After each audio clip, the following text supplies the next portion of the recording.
Welcome to Scheimet Aviation Hazards Part 1. This is Part 1 of a three-part series that introduces aviation hazards. My name is Jeff Braun. I work here at CIRA for the Visit Scheimet programs. And you can see all the contributions from others around the country, and we thank them all. Again, this is Part 1 of a three-part series, and you will be expected to complete all three parts before moving on and taking the quiz within the LMS. The overall objectives of all three parts of this introduction to aviation hazards is to present an overview of the structure of aviation forecasting and the statistics of the hazards themselves. We'll also look at the 6 primary categories of hazards, with subcategories, of course, and then look at the new, future, and other products that are involved in aviation hazards. Here's a quick peek into the 6+ categories that I previously mentioned. In Part 1 of the series, we'll cover wind, turbulence, and icing. In Part 2, visibility ceilings, convective thunderstorm hazards. In Part 3, we'll take a look at terrain and aviation weather, and also an introduction to future products. In breaking down the objectives in this Part 1, we're going to be taking a look at wind and wind shear specifically. We'll look at turbulence. We'll go through the category definitions, tools and guidance, the jet stream and how it affects aviation weather, the Foehn gap, gravity waves, mountain waves, and also clear air turbulence, and then end the session with a look into icing. I do not wish to emphasize the difficulties which lie in the way of the regular air services, but they are there, and the first step towards overcoming them is to admit their existence.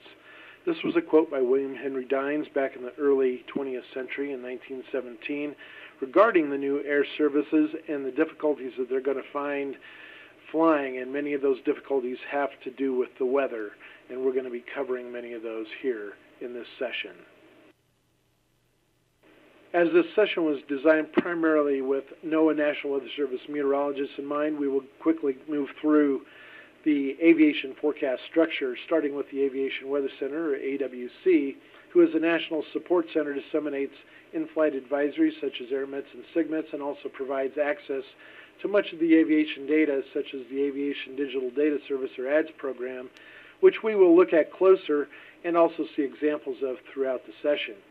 That's followed up by the Center Weather Service Units, or CWSUs, who were founded by the FAA due to a tragic aircraft accident and are a liaison with the FAA and its traffic control centers.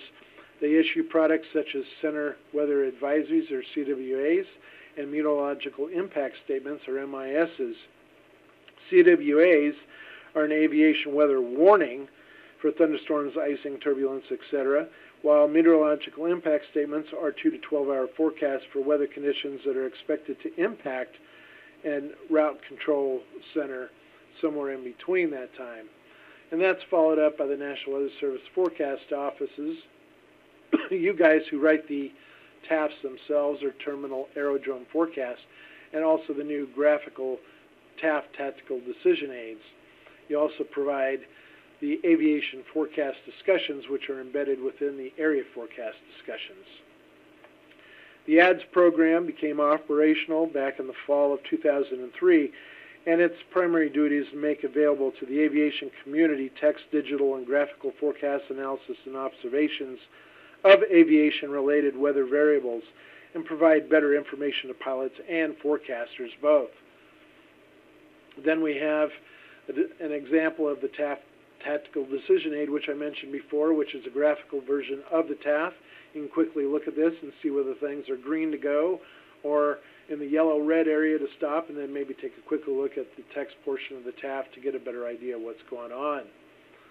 And then finally, the importance of the aviation portion of the area forecast discussion, which is the aviation forecast discussion, which is the AFD within the AFD. Routinely issued 2 to 4 times a day, gives you insight to the forecaster's thought process, gives you the hows and wheres and whys and all that kind of stuff going into the forecast. And then you also want to have the basic discussion identifying the weather-related items which may affect the operations of the specific airport terminal to see whether it's going to be closed down or whether it's going to keep going. And or to see how fast conditions are going to go from visual to instrument type ratings. And you also want to provide the users themselves, whether whoever they are, a little bit better understanding of the expected weather during these critical TAF periods, or in the graphical guidance TAFs, to see what's going on when they're yellow and red. So now we move into the statistical portion of the session from the National Transportation and Safety Board, with a study that was performed between 1994 and 2003 regarding weather-related accidents. The study was put together by the analysis staff at the FAA's National Aviation Safety Data Analysis Center in conjunction with the Office of Aviation Safety and Flight Standards Service. It's a 10-year statistical average of aviation accidents, with the numbers in purple representing weather-related accidents. It's interesting to note that even going back 40-plus years, that the mean percentage of weather-related accidents remain fairly consistent at between 20 and 30%. Between 1994 and 2003, there were a total of 19,562 aircraft accidents involving 19,823 aircraft.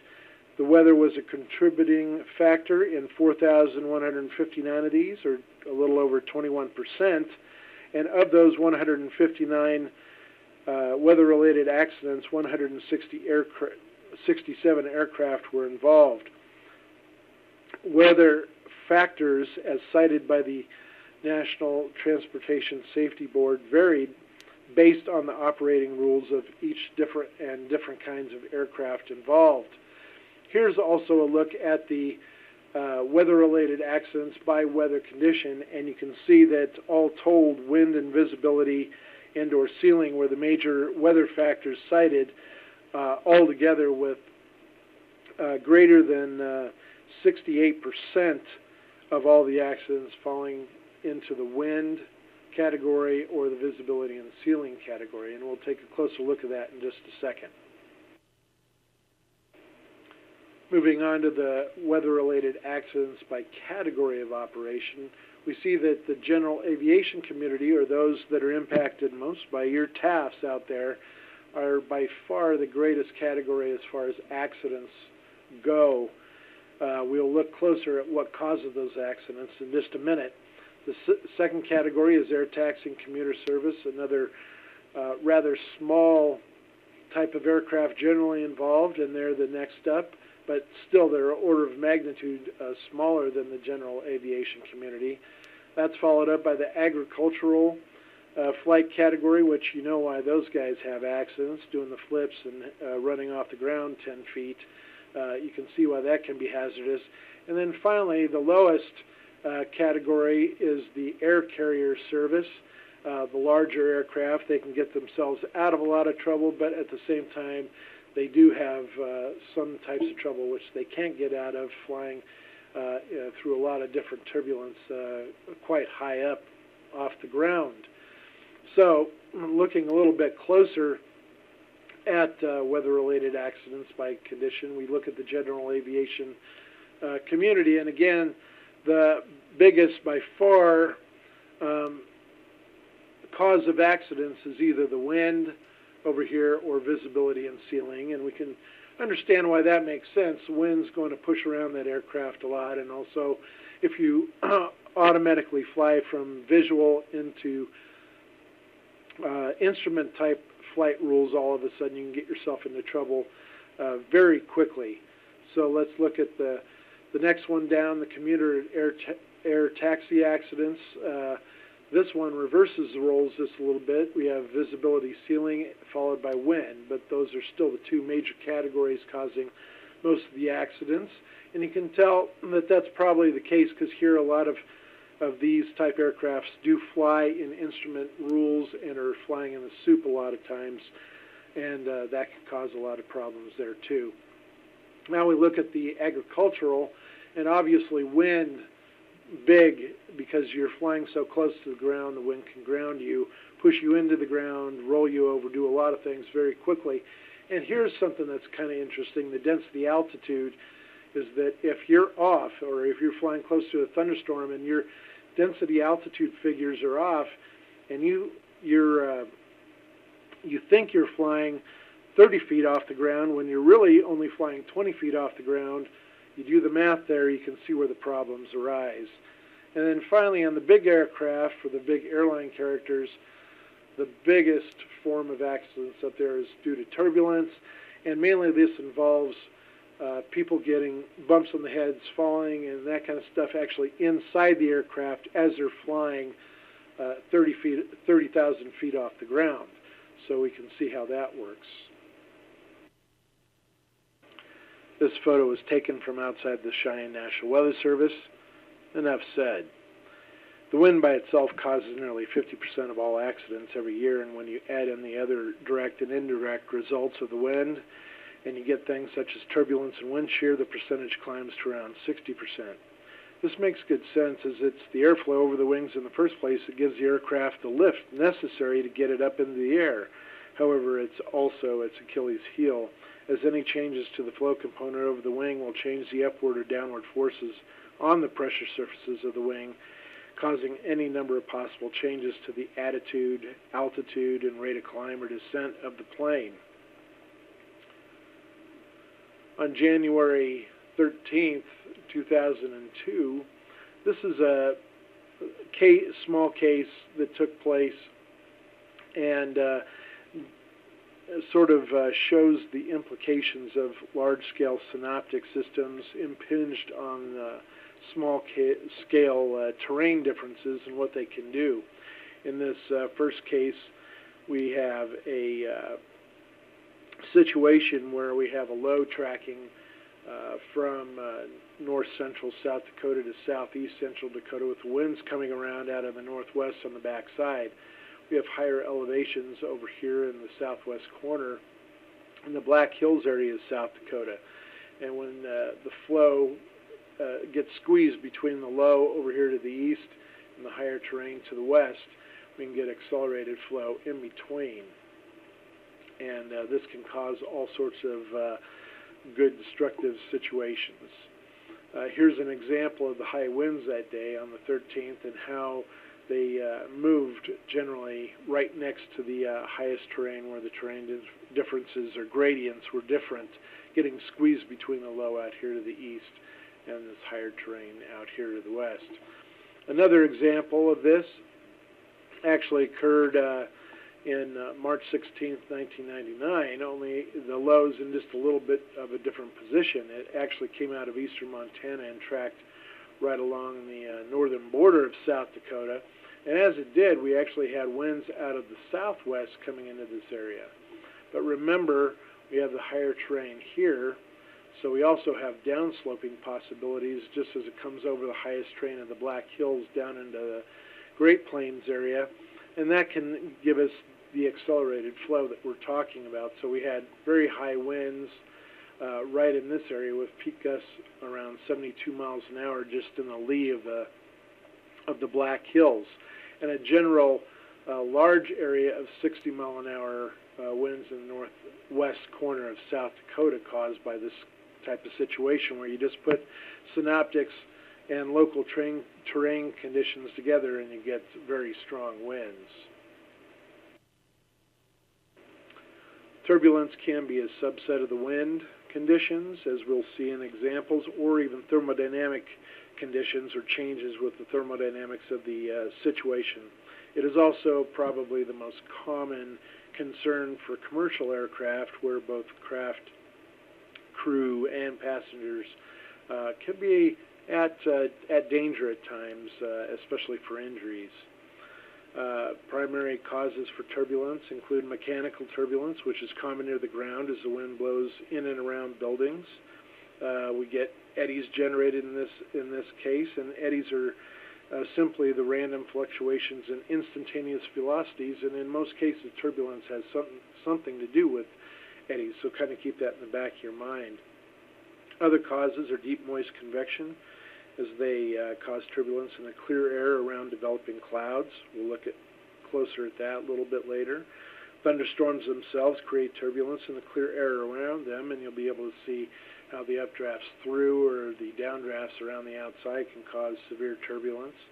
We'll look a little closer at that later.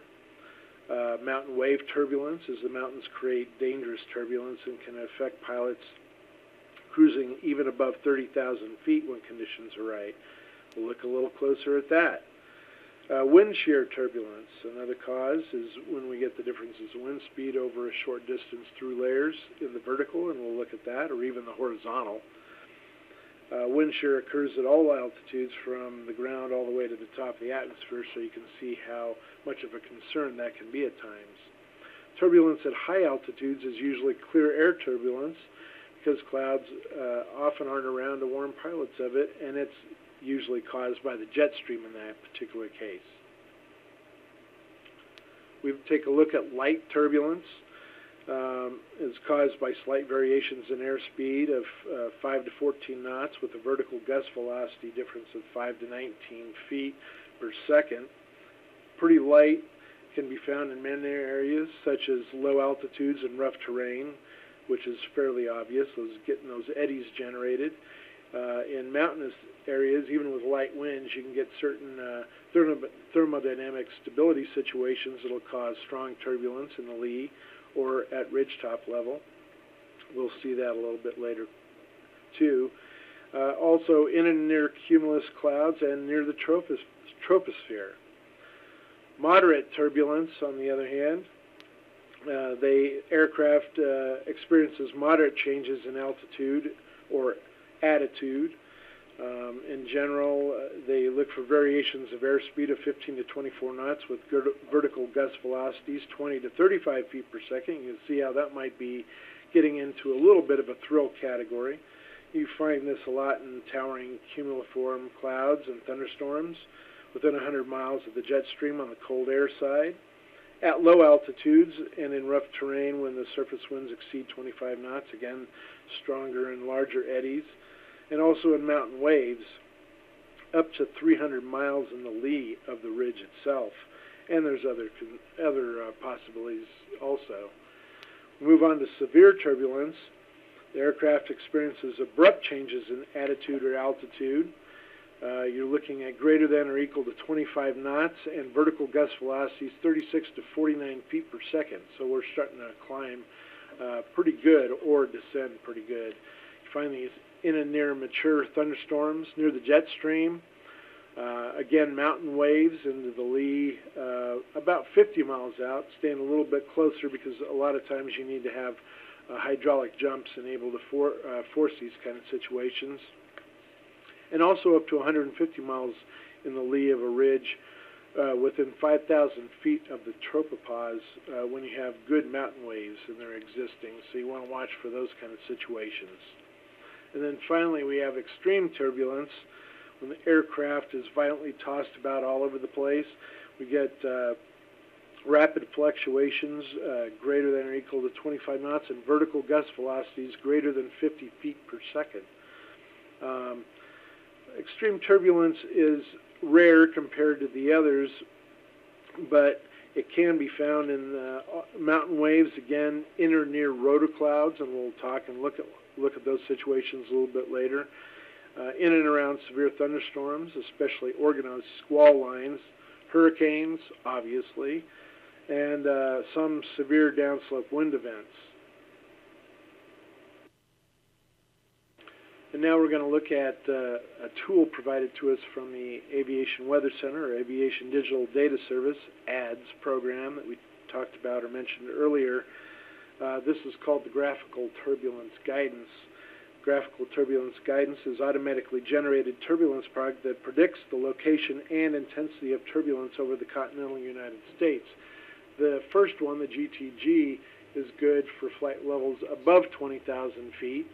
And the GTG2, which is a sequel to the GTG, provides some information and forecasting ability down a little bit lower, down to 10,000 feet. Shown here is an example of the GTG for flight levels 20,000 feet to 45,000 feet. And we can see that the areas in green are light or none as far as turbulence goes. The yellow areas are for light to moderate type forecasts, and then the areas in red are the areas like here in the Four Corners that could be moderate to severe. We want to keep in mind that the GGG is produced by full resolution 20-kilometer hybrid B RUC model. It also ingests domestic pilot reports such as those we get from commercial airliners and 1-minute lightning data. It uses all this data to produce the upper level clear air turbulence prediction guidance that we see here. We want to move on and look at an example of, this is the graphical form of the AirMet, and keep in mind that the AirMet or Air Meteorological Information Guide advises of weather potentially hazardous to all aircraft that does not meet the significant meteorological criteria, which is a step up. AirMet turbulence means that you have turbulence or sustained surface winds of at least 30 knots or more near the surface. It also has to do with icing and some other things, but in this particular case, we're just looking at turbulence.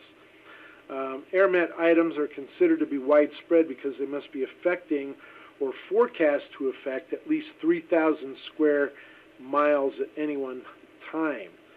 AirMets are routinely issued for 6-hour periods. We want to also look at, and in this particular case, it's referenced to the same day. You can see how that area close or near to the Four Corners area is also mentioned here in the AirMet. We take a look at the pilot reports, and again, these are just reports from pilots flying through areas and reporting in. And we can see how we have a very tight, small area in southern or south central Colorado, showing that we have moderate to severe turbulence going on there, and that was also being shown in the previous risk maps.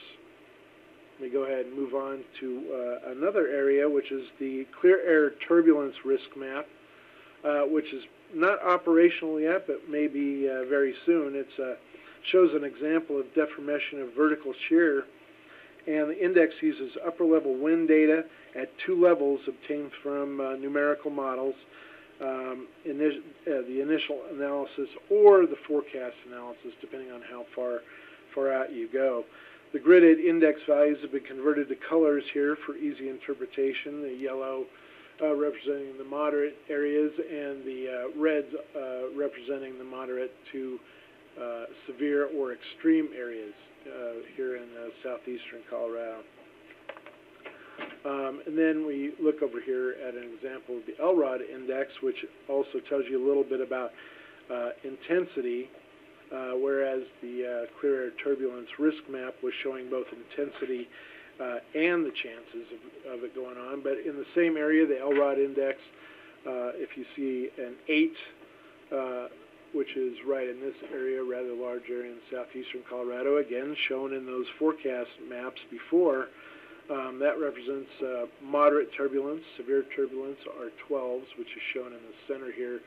And then a large area of light to moderate right through the Rocky Mountain area going up here is at level 4. So there's your LROD index. Now let's take a look at the jet stream and jet stream induced turbulence. From this schematic, we see we have a sloping tropopause from the equator to the pole right over here, but it's not exactly smooth. We have these breaks, stairway type breaks here. These major breaks are quasi-permanent features. We have 2 of them here in North America. They're the polar and the subtropical jets. The mechanism that drives these breaks is a major temperature difference over a relatively short area, with the warmer temperatures obviously on the equator side and the colder temperatures occurring on the poleward side. What happens is we get a mixing effect. This leads to a Venturi effect, which accelerates the air in the core of the jet to very high speed. So here, looking at this schematic, we have south over here on the equator side, we have north over here on the poleward side, and then the air is being accelerated to the east right through the core here, and this is where we get that major break. The effects can run the gamut from west to east speed boosts that the jets can pick up on if they're traveling that direction, all the way to clear air turbulence severe enough to do major damage to the aircraft at times and even induce a few injuries on board. Here's a peek at the 10.7 micron imagery, infrared imagery over Wyoming with isotex overlaid. And we can see these transverse waves, which, if you see these in infrared or visible imagery, are indicative of a strong jet core. And the clear air turbulence in this particular case usually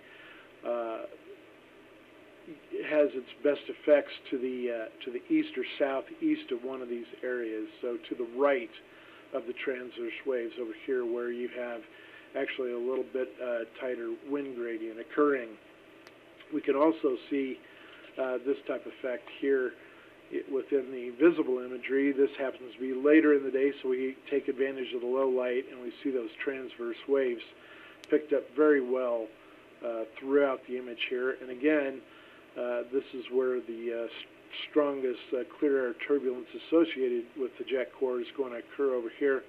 We have clear skies for clear air turbulence, but technically clear air turbulence is defined as any non-convective turbulence above 18,000 feet. So you can actually have clear skies over here, or it can actually occur within the cirrus, like you would find over here. The turbulence is labeled clear air turbulence. Here we're going to look at another tool that we can use from visible satellite imagery to identify areas of turbulence from above. And we're looking for the existence of a Foehn gap. And the Foehn gap is this cloud-free area that occurs as you have wind blowing roughly perpendicular to a mountain range, and that's plus or minus 20 degrees, and we can see also mountain wave clouds existing in there. The Foehn gap itself is a cloud-free area, and then immediately downwind from it is a thicker area of orographic cirrus. The best area for turbulence production is right from the core of the Foehn gap and immediately to the east under the orographic canopy, and then as you move further to the east, the turbulence diminishes somewhat. We can also see orographic cirrus over here in Montana actually point a little more to the southeast in this particular case, and since it's attached to the ridge and there's no big clear gap, turbulence would be at a minimum, and that's also picked up within the mountain wave clouds right here, which have a very small wavelength associated with them, so less turbulence than an area like up here where you have a much larger wavelength, so you would have a better chance of turbulence up here within the mountain waves. But that doesn't necessarily have anything to do with the Foehn gap. Take a look at a conceptual view here, and we see we want to get flow roughly perpendicular. Again, that's plus or minus 20 degrees to the mountain ridge. And turbulence is going to occur right in this area under the thicker, from the gap to under the thicker cold cloud cirrus, immediately downwind. And you need this gap to form. If you don't have the gap, like down here, you're not going to have the turbulence. Take a look at another example here, and this is in the Colorado Front Range. And you can see that we have both conditions occurring right here, the Foehn gap right up through here to the Wyoming border and then on down, and then it gets wider, and as it does so, the existence of turbulence starts to disappear down in this area to the south of it. Your best chances for turbulence in this area would be from the gap itself immediately under the orographic cirrus down here, the thick areas, and of course it would dissipate as you move a little bit further to the east. Yes, even gravity waves can cause turbulence. A gravity wave is a vertical wave. An example that we've all heard of is like throwing a rock into the pond. The ripples or circles migrate away from the point where the rock hits, and where the rock hits is the trigger for the gravity wave production. And then as you increase the distance away from the point where the rock hit the water, the waves become less defined and start to dissipate. In this case, in the atmosphere, we can have triggers such as jet streaks, mountains, thunderstorms, etc. like that. And in this particular case, this is off the Texas coast and the Gulf of Mexico. We had a jet streak up here with wind flowing off to the east-northeast. We had thunderstorms also associated with this. And so we had gravity wave production, which propagated these waves out to the south-southwest. In this particular case, you have to have stable air in order to generate a gravity wave. This is because if air rises in unstable air, it will continue to rise and will not create a wave pattern. If air is forced to rise up in stable air, the natural tendency for the air is to sink back down over time because the parcel is forced to rise is colder than its environment, usually. The momentum of the air imparted by the trigger mechanism, so whether you're talking about a rock in a pond or you're talking about a jet streak or thunderstorms, it will force the parcel to rise if the stability of the atmosphere will force the parcel of the air to sink after it rises. And now we have a wave pattern going on. And you can see this represented here. Down here we have this nice herringbone wave pattern going on.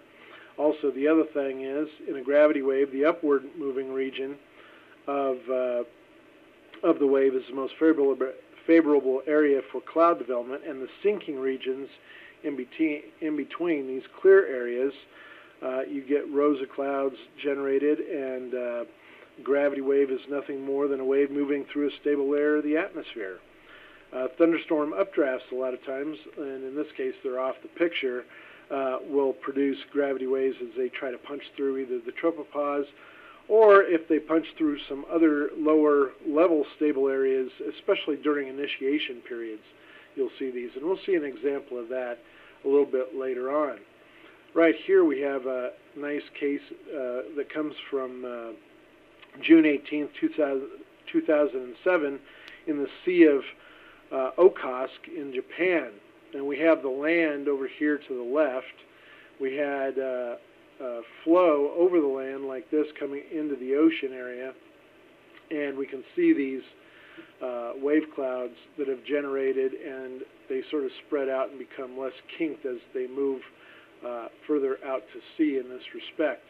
So we also have flow around these where we have flow up and over. Here's the shape of the wave. We have descending motion right here into the area where we have cloud-free region. And then as we move here, as the wave moves up, this is where we get the condensation and the cloud formation underneath the wave. We also will tend to get the wave to move something like this and start to roll in these areas. And then it comes back down into a sinking area, clouds disappear in between, and then as we have the rising of the wave here, another wave is produced. Now we'll get rolling in here. In this particular case, it's generally benign, not too bad. It was over the ocean, very low, very close to sea level. As a matter of fact, it was well less than a kilometer above the surface. So in this particular case, this is a benign example. You might just get some very light turbulence if you were flying in or just over this. But generally speaking, this is not a severe case for gravity waves. We'll look at a little bit stronger cases here in a moment. Here's a good example of a satellite signature and the visible imagery, which can warn you of turbulence. This is brought to us by our friends at SIMS at the University of Wisconsin.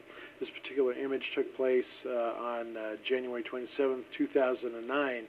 And you can see these areas of waves moving through Iowa, Wisconsin, northern Illinois into parts of Lake Michigan, and then another area a little further south moving over the southern portions of Lake Michigan. I want to show you an example up close of what some of these things mean. We can see this larger area of waves moving from west to east over the lake here. Notice the relatively large wavelength between the waves here as compared to this area over Iowa further to the west. Turbulence was much lighter in this area over Iowa than it was in southern Wisconsin and moving over the lake here. We also had fairly significant moderate turbulence in this area over southern portions of Lake Michigan, which shows up in the, it's a little more benign looking, but the wavelength is actually about the same as it is to the north, so we had light to moderate turbulence here also. You'll notice as the day wears on, we get that cirrus canopy coming over top of all of it and hiding the fact that we have turbulence underneath. But even then, you can see areas that would be indicative of turbulence with the wave clouds showing up. Even in the tops of the cirrus here, we see indications that we have waves below. And then, of course, down here further to the west, we see those small ones peeking out once again. Here's a still MODIS visible image taken on the same day with mesoscale winds and pilot reports overlaid. You can see this area of strongest winds from out of the southwest flowing through the same area we saw before, aligned with the waves that we saw before. And also we see this little bit area of pilot reports indicating light to moderate turbulence in the area. This matches up well with what we saw showed in the wavelength of the gravity waves, and the other area of wave production down here to the south over the southern portions of Lake Michigan showing up too with light turbulence, in addition over areas of southern Iowa. As we look at the sounding for the area taken at Davenport, Iowa, we can see how some of these waves were moving through different layers.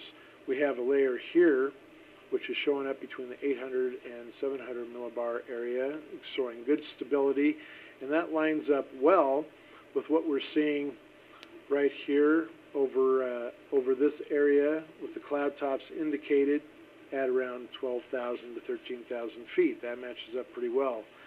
Also, we look up a little bit higher. We look up into the 5 to 400 millibar level. We see another area of good stability. We would expect with this type of flow here moving through that we could get gravity wave production here also, turbulence, and another one up here near the tropopause that we would suspect, and we actually did get pilot reports from up in that area showing moderate turbulence also. So you want to look for those stable areas and the wind flowing through them. And then in this particular case, we had a few jet streaks around that were showing up, right through the core area here that would allow gravity waves to propagate off them. Here's another unique time-lapse view of a gravity wave moving over Tama, Iowa on May 7, 2006. This was taken by the Iowa Environmental Mesonet webcam in the area at the time. And you can see they're moving through pretty quickly. You can see how we have enough moisture in the air in this particular case where we're not getting strips of clouds, but the clouds are actually holding together, giving us the entire image of the wave itself.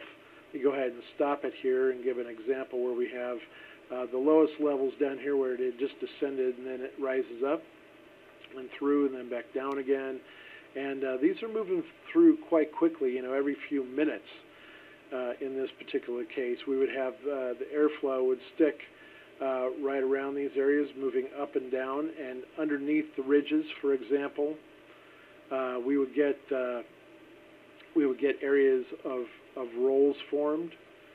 We wouldn't have rotor clouds or anything like this in this particular instance, and it looks fairly benign, although I don't know what the speed of the in the atmosphere at cloud level is right now, but we would tend to get rolls formed like that underneath the ridges, and then where we have the troughs up here, we would get the turning above that the opposite way. So you can see how if you're a plane flying through these areas, not only would you get up and down vertical motions according to how the wind is flowing through the waves or along the waves, but also through these rotor areas would give you up and down areas as you're flying the plane through those too. So it could be a little bit bumpy at times.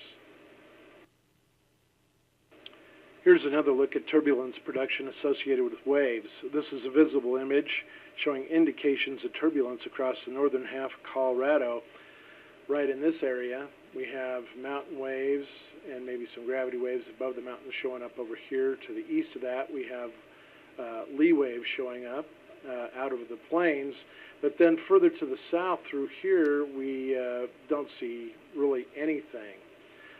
But this is not always what's really going on in the atmosphere. If I take a look at this MODIS image, water vapor image that shows clear indications of turbulence from central Colorado down through New Mexico and that whole area that was showing up clear before.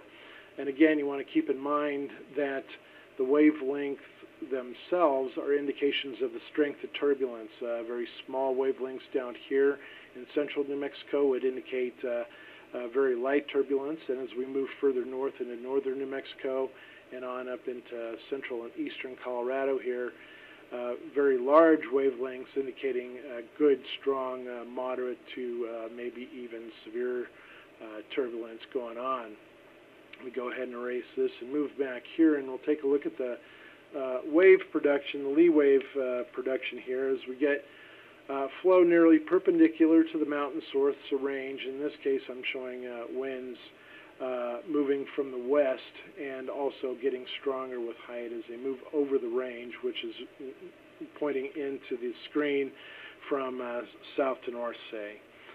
We also want to have the winds increasing rapidly, like I said, with height, and then we have a stable layer with the maximum is going to coincide with the largest wavelengths and amplitudes, which we'll say right is in this region, for example, above and in the lee of the mountains, and that's where we're going to, if we have enough moisture present, see those long wave clouds in the visible imagery, or we go to the water vapor imagery and see indications of that too. And we want to remember that wavelength is proportional to the intensity of the turbulence. And then as we take a final peek here at an actual GOES image with the turbulent cat signature showing up, and I'll talk about clear air turbulence here in just a second, but showing up over this area of Four Corners through northern New Mexico into central portions of Colorado, we see indications of strong turbulence showing up within the water vapor imagery here, and you want to keep in mind that you can see this in GOES, and because you have such good time record of this, you can get images every 5 minutes or so. You can see how this area is changing over with time. Let me go ahead and move back through here, and we'll talk about clear air turbulence can occur when undulations known as the gravity waves we talked about before in the upper atmosphere become steep and unstable and break. And they're breaking in the lee of the mountains themselves, of the mountain range, and then they get into a little more chaotic motion. The scale of the wave motion that normally affects the aircraft is only on the order of a meter to 10 meters or so. These unstable waves, though, they're unstable waves, not unstable atmosphere, unstable waves within a stable atmosphere. They allow the waves to overcome the stability of the environmental temperature conditions, and this condition is known as a Kelvin-Helmholtz instability. Most CAT occurs on the fringes of the jet stream core. For example, we talked a little bit about that before in jet stream turbulence on page 11, but clear air turbulence may also occur where strong winds cross mountain ranges, and under the certain thermal conditions and stability, they allow gravity waves to amplify and propagate vertically in the atmosphere, and that's where the pilots would see the strongest turbulence occur, and that's why this is showing up in the water vapor imagery that we're seeing is roughly representing the 600 millibar to 400 millibar level. A third instance, and we'll see indications of this later, of where CAT can occur is when strong winds encounter the tops of thunderstorms, and it results in strong shear waves that extend well downstream of the cloud itself. So you want to kind of keep this kind of stuff in mind as you move through and you see these kind of indications within the imagery, whether it's visible imagery or water vapor imagery such as here, and the visible imagery, of course, here. Just because you don't see the waves doesn't mean they're not there. And now we'll look at some other visual indicators of turbulence. This picture here shows a rotor cloud east of the Guadalupe Mountains in eastern New Mexico. This is indicative of flow over the mountain range from the west, in this particular case, roughly perpendicular, plus or minus 20 degrees, generating lee-side gravity waves, and in this particular case, a nice rotor cloud showing near the position of the hydraulic jump, and we'll look at that in the schematic in just a second. We want to keep in mind that we have flow over the mountain range. In this particular case, we have west over here, east over here, so we have westerly flow over a north-south mountain range showing right here, relatively steep, and you need a steep lee slope in this particular case because where the hydraulic jump occurs over on the eastern side, we need the waves to start breaking, and that's actually what's occurring right in this area right here. The waves are breaking. They're causing a good bit of turbulence in this area, and where that wave breaks, it's actually keeping this air squeezed next to the surface a lot longer, and we can get very strong destructive downslope winds here, which would obviously represent turbulence. And then right in this area, right at and just on the hydraulic jump axis, that's where we're going to get the rotor cloud that we saw before produced. And remember, those things are going to be rolling, and in a case like this with stronger winds, rolling pretty good. So you're going to have a lot of upward, downward motion relatively close to the surface, which makes it even more dangerous. We move on to another schematic that shows a little bit closer example of where you have possibilities of turbulence all around flow like this. Here again is the mountain range. Here's the flow from the west.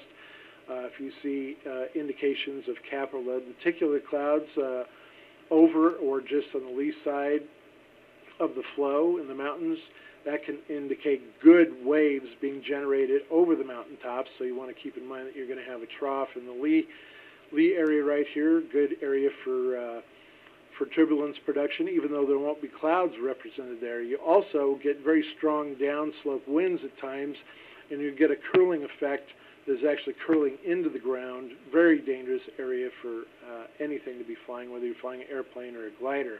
Then as you come up here again, you get into a ridge area, and remember we showed that a little bit before.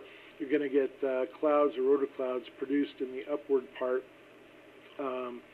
of the ridge itself, and you're going to have relatively stable air all the way up through. You'll see wave clouds or maybe even more lenticular clouds out here, another area of indicating turbulence.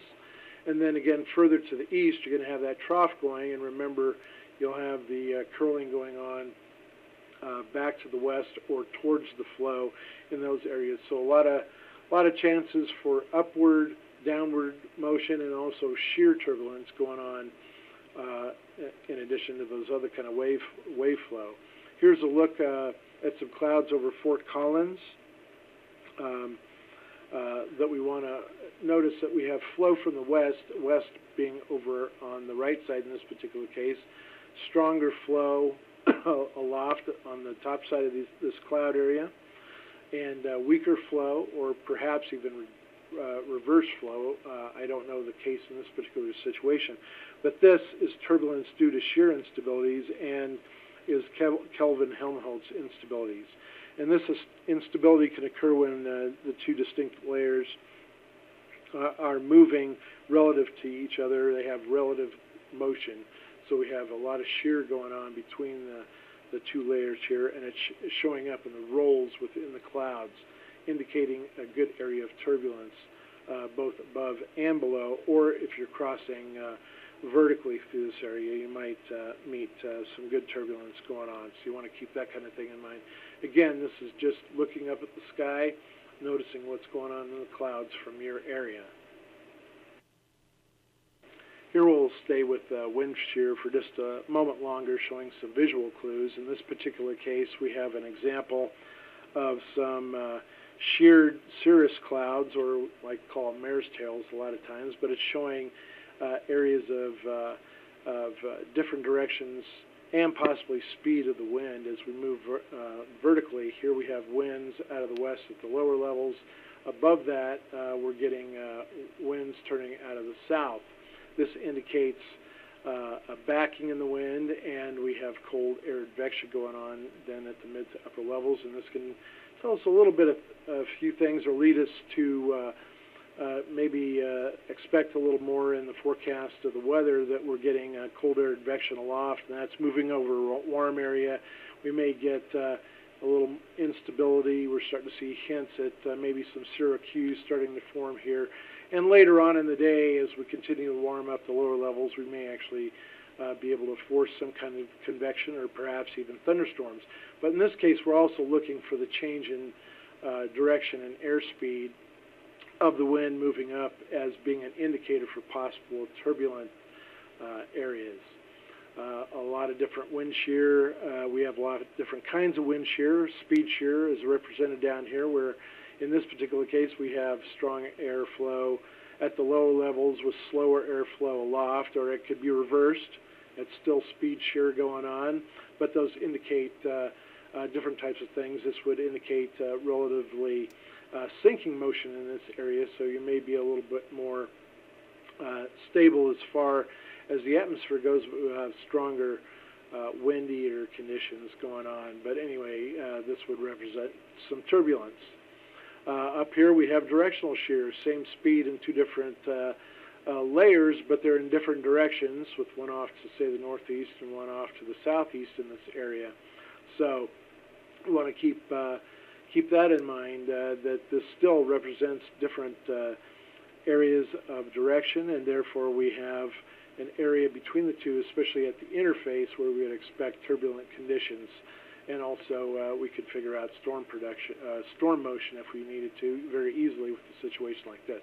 Or we have both. We have a condition where we actually have speed and directional shear, so we have, say, slower speeds off to the southeast in this direction, and then aloft we have much quicker speeds off to the northeast going on like this. And remember, when you want to find the total direction going on, in this particular case represented with a vector that's going to give you both direction and intensity, you want to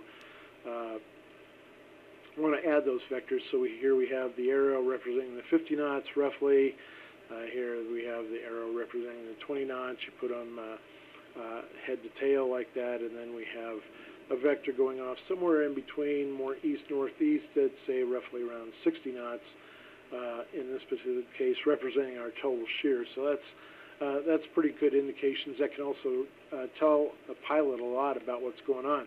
Now, if this is occurring at the lower levels, and we're talking about low-level wind shear, remember, low-level wind shear is usually longer-lived than convective wind shear. The media has sort of led a lot of people to believe that wind shear only occurs in and around thunderstorms and microbursts that are produced out of those thunderstorms, and that's not true at all. Low-level wind shear is usually produced in a synoptic kind of situation where you get large-scale velocity changes with heights or directional changes with heights too. And in aviation weather, this is particularly important because obviously this is the area where you're closer to the ground, important for takeoffs and especially for landings, which are most dangerous in a situation like this, where you get low-level wind shear as defined as 20 knots per 2,000 feet. A change of 20 knots per 2,000 feet. So you want to look, or if the low-level wind shear is greater than 20 knots per 2,000 feet within any 200-foot layer below that 2,000-foot above ground level. This is the threshold that we want to look at. This is where it's most hazardous, especially in the landing operation. So you want to kind of keep these things in mind.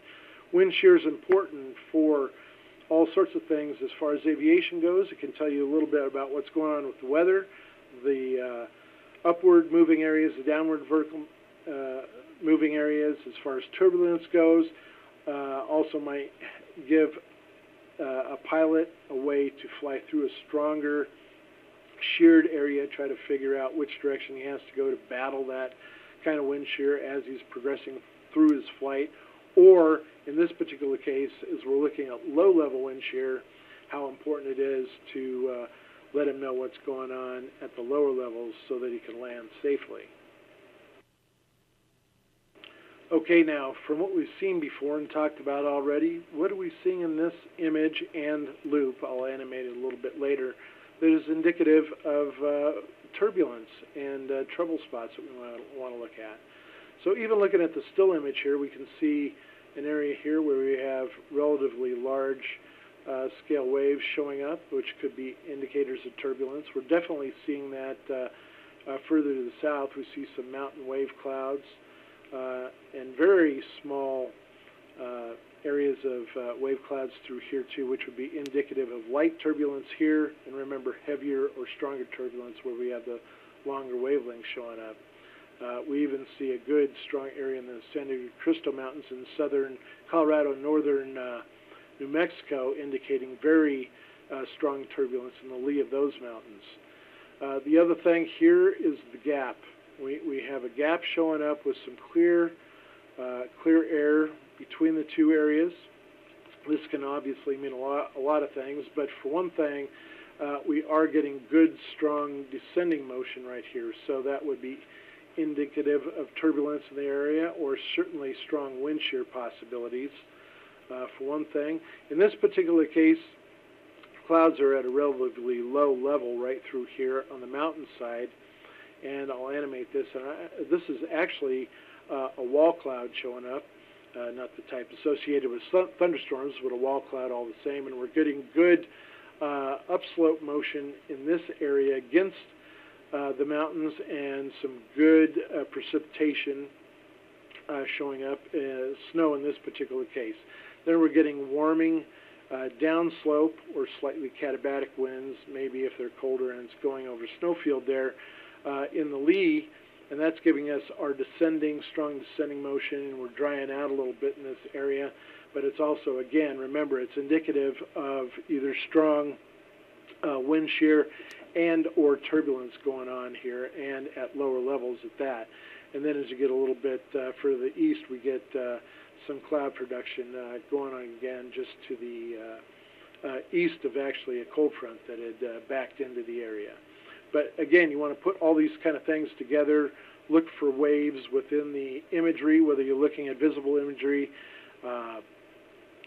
infrared imagery, water vapor imagery, it doesn't really matter, but look for indications of the waves within the clouds. Remember, you want airflow roughly perpendicular to the mountain range, but not exactly. It can be plus or minus 20 degrees. You want to look for the indications of the wavelength of the wave clouds, whether it's mountain clouds, lee clouds, gravity wave clouds. Those are indications of how strong the turbulence is going on too. And if you can't see anything, like I'm going to stop it right here, in this clear area down here, you're not quite sure. You have tell signs maybe a little bit that we have some weak turbulence going on, a little stronger out west, but you're not sure what's going on in here. Go to the water vapor imagery and try to look for the waves there and get an idea of what's going on. If there's enough moisture there and you can see it, it'll tell you. And now on to the next aviation hazard, icing. Icing in flight is bad news as it destroys the smooth flow of air, increases drag while decreasing the ability of the airfoil to create lift. Icing decreases the lift, decreases the thrust, increases the weight, increases the drag, affects control surfaces, affects engine performance, and can even increase the stall speed. The actual weight of the ice on the airplane is actually insignificant when compared to the airflow disruption that it causes, which can lead to that bad stall. It can also lead to roll and pitch problems, and recovery from these may be impossible. Icing can also cause engine stoppage by either icing up the carburetor, or in the case of fuel injection, blocking the engine's air intake source. Wind tunnel and flight tests have shown that frost, snow, and ice accumulations on the leading edge of the upper surfaces of the wing, no thicker or rougher than a piece of coarse sandpaper, can reduce lift by 30% and increase drag up to 40%. Even larger accretions can reduce lift up to 80% or more at times. When we're looking at the icing process itself, icing occurs best between the temperatures of 32 to 14 degrees Fahrenheit or 0 to minus 10 degrees centigrade. This is the range for the most intense icing. It also depends on the liquid water content in the air, the measure of the liquid water content due to all the supercooled droplets in that portion of the cloud where you happen to be. High liquid water contents values can increase and induce the possibility for potentially severe icing conditions. Also, you have to take into account droplet size, as supercooled small droplets will freeze more rapidly on impact than large supercooled droplets. And here we can see in the diagram where we have 14 to 32 degrees ideal temperature. We want high humidities, so we want good concentrations or high concentrations of liquid water content. We want a situation where we have air rising at about 10 centimeters per second. We want to create these drizzle drops or mist conditions in the air where you have droplets 30 to 300 micrometers across in size. And remember that 300 micrometer drops would stack up to less than the thickness of a dime, so that's kind of interesting in itself.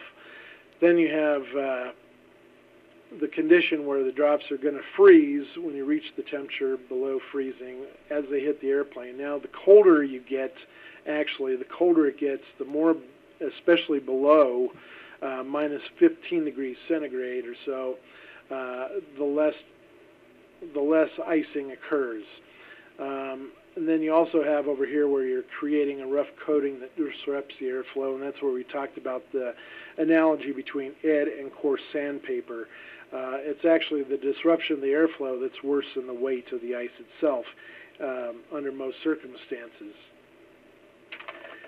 We also want to keep in mind that generally cloud, ice, and snow do not adhere to the airframe, and grapple and small hail may actually even help remove ice that's already been accreted at times. So we want to keep those kind of things in mind too. So best is the high concentration of humidity, close to the freezing mark, and you go with things like that. You also have different levels of severity that is dependent on the supercooled liquid content in the cloud or the air at the time. And the categories are trace, and that's where ice becomes perceptible, but the rate of accumulation is just slightly greater than sublimation. You have light accumulations, and the rate of accumulation may be a problem in flight if it's a prolonged flight at times. You also have moderate icing, and that's where the rate of accumulation is such that even short encounters can become a problem, and you need to use your de-icing or anti-icing equipment. And then, of course, you have the severe icing, and that's where the rate of accumulation is such that de-icing and anti-icing equipment don't help at all and can cause a very dangerous kind of situation. We want to look at this page real quick, which was put out by the Department of Agriculture a few years back, or just last year, as a matter of fact. And under different kind of circumstances, when we're talking about convective cumulus clouds or stratiform clouds over here, or just rain and drizzle, the kind of conditions that you're going to need to get these high, medium, or low icing risks. And obviously, if you're in cumulus clouds, you want to look for these kind of temperatures, 0 to minus 20 degrees centigrade, and that crosses over through the best dendritic growth within a cloud, which is right around minus 15 degrees centigrade, and you have a high category.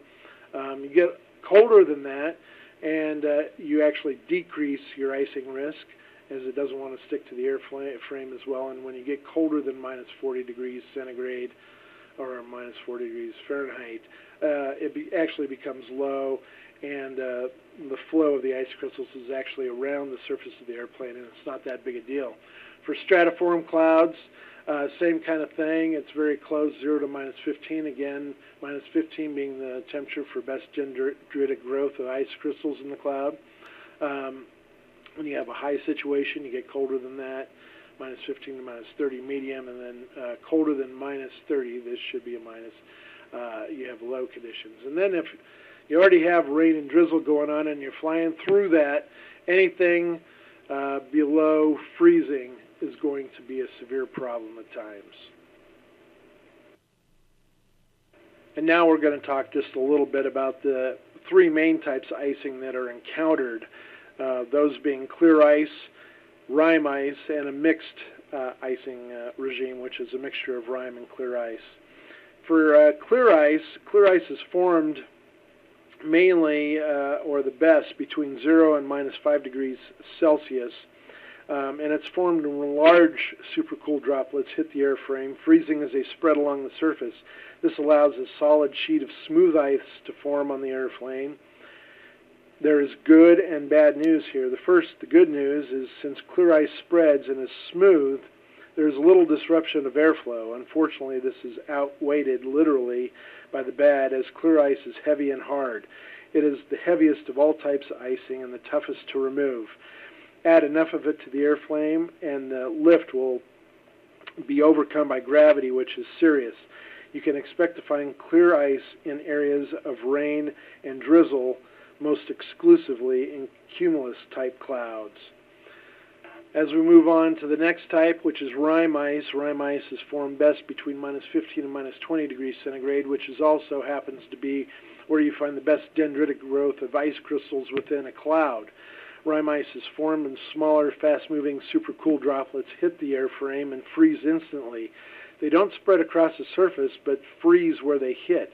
So there are hundreds of these little hits on the airframe. They trap air in pockets between the frozen droplets, and this gives the rime ice a milky appearance compared to clear ice.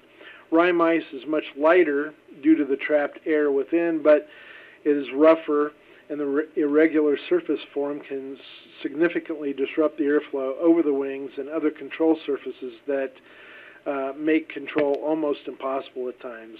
Rime icing is common in areas with drizzle and usually and is best represented in stratus-type clouds.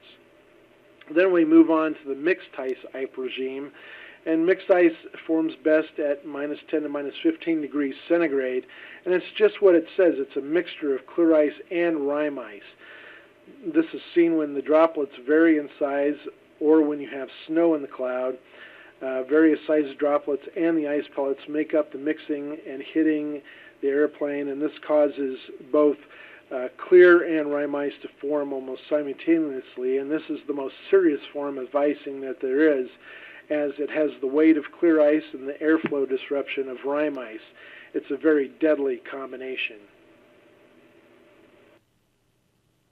And now we want to look at a few of the aviation icing products that are available from the Aviation Weather Center, particularly with the ADS program or the Aviation Digital Data Service, starting with icing advisories. And here we can see how the areas in blue point out the areas that are most likely to receive some sort of icing chance and given in a given layer. And here it's between the surface and 21,000 feet, or like over here it's between 10,000 feet and 19,000 feet. Those are just examples. As we move on towards the CIP or the current icing product, this is the area that is areas in blue and red are areas where there's current icing going on and have been substantiated by pilot reports, and it can show you that they roughly match up to what we were seeing in the icing advisories over here. So the forecast icing advisories area matches up well to the current icing product. And then over here we have a close-up view of the actual pilot reports that are called in. This particular case, it's in the northwestern CONUS area. You can see again those roughly match up to the areas that we're seeing in the current icing product and the icing advisories. So one more nail in the coffin there. Over here we have the lowest freezing level in hundreds of feet. And we want to look at the areas that are lowest down obviously can cause more of a problem because you get icing at a lower level, and those would occur in these bluer and green areas over here. So those, you could accumulate ice to the point where actually gravity or disruption of airflow over the flow surfaces would reduce the lift, and you'd have a better chance of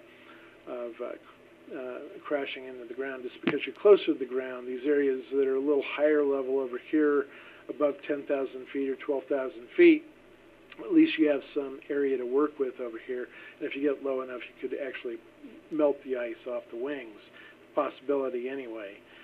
Here's a guide to some of this. You can see different cases where case 1 over here is represented also here in this sounding, where the entire temperature is below 0 degrees Celsius. You can see the problems that could arise over here. Actually, some of these others are bigger problems where case 2, you have a situation where the temperature goes above and below 0 degrees centigrade 2 or more times. So you would want to watch out for something like that. Case 3 is a situation where it goes above and below 0 degrees centigrade 3 or more times. And you can see the problem flying through layers, trying to find a layer that would be most conducive to non-icing or to melting ice that's already on your wing. And then, of course, you have case 4 where the temperature starts off at the surface anyway over here, warmer, and you just cross one point aloft or during a layer aloft that would cross over to below 0, and would be the case. But anyway, you can study these cases and see how they work out in your area. We go ahead and erase that. Pull up a couple of experimental GOES icing products. In this particular case, we're looking at icing intensity, aircraft type, and the altitude that icing is occurring. And then you have different codes over here representing the level of icing going on. So if you see a 3 over here, that points to moderate icing. This is giving you the aircraft type right here, the PA-42. If you know what that is, and then you have the level at which it's occurring in the green, which is at 12,000 feet in this particular case. Similarly, we have another GOES icing product here, and it gives you the level of intensity, which we're finding is moderate here in this particular case. We also find the aircraft type, again represented PA-42 at 12,000 feet. But we're also finding in the colors here, representing the blue and the golds, the cloud type heights of likely icing here. So in the blues and the golds in here, we're looking at levels in the blues roughly equal to or greater than 12,000 feet over here, while the golds are representing an area a little bit lower down, greater than or equal to 6,000 feet. So you could see a layer between 6,000 and 12,000 feet being relatively dangerous for icing probabilities here. We move on to one final look at what the icing climatology during the greatest season for icing, which is November through March in this particular case, and you have the highest incidences of icing occurring in the northwest part of the CONUS area, and again over the Great Lakes and up through New England area. This is just climatologically where you're going to find the greatest chances of icing during this time period. Again, during the summer season, though, you have to watch out for thunderstorm production, because you can definitely hit very strong icing chances within thunderstorms themselves. Another good reason to stay out of their way. All right, well, that's the end of Scheimet Aviation Hazards Part 1. Join me for Part 2, where we'll cover visibility and ceilings and convective hazards. If you need to reach me for any additional questions, you can reach me here at braun@coloradostate.edu, and also go to our visit blog site from time to time, where we have many, many items that cover aviation hazards or aviation related. Hello again, and welcome to Scheimet Aviation Hazards. This is Part 2 of the 3-part series. Again, my name is Jeff Braun. I work here at CIRA for the Visit Scheimet programs. And again, you can see all the contributions from all the people around the country, and we thank them all. As mentioned previously in Aviation Hazards Part 1, Part 2 is going to involve itself with visibility and ceilings and convective thunderstorm hazards. Within the visibility and ceilings, we'll be taking a closer look at fog, precipitation, smoke, haze, and fire, low clouds, and also dust and sand. And under the convective hazards, we'll be looking at convective turbulence and downbursts, showing how they're also different from, for instance, clear air turbulence associated with a jet, and also lightning, hail, tornadoes, and even heavy precipitation and thunderstorm icing. And now we'll move on to the next aviation hazard category, reduced visibilities and ceilings. We want to do a quick review of the flight rule definitions that affect aircraft, starting with visual flight rules. Remember, those are when the ceilings are greater than 3,000 feet AGL and visibilities are greater than 5 miles. You also have marginal visual flight rules where ceilings are between 1,000 and 3,000 feet, and you have visibilities between 3 and 5 miles. You also have instrument flight rules, IFR, where the ceilings are between 500 and 1,000 feet AGL, visibilities 1 to 3 miles, and then LIFR, the strongest or most dangerous category, where ceilings are below 500 feet and visibilities are less than 1 mile. We want to look at some of the causes of reduced visibilities. Of course, fog is the big one. We'll take a closer look at advection and radiation fog here in just a minute, but let's review steam fog for a minute. Steam fog occurs when you have relatively cool, dry air settling over a warm, moist surface, such as a lake or any real wet surface. When the drier air lies above the moist surface, the moisture gradient enables the water to evaporate and humidify the air, the drier air aloft or above.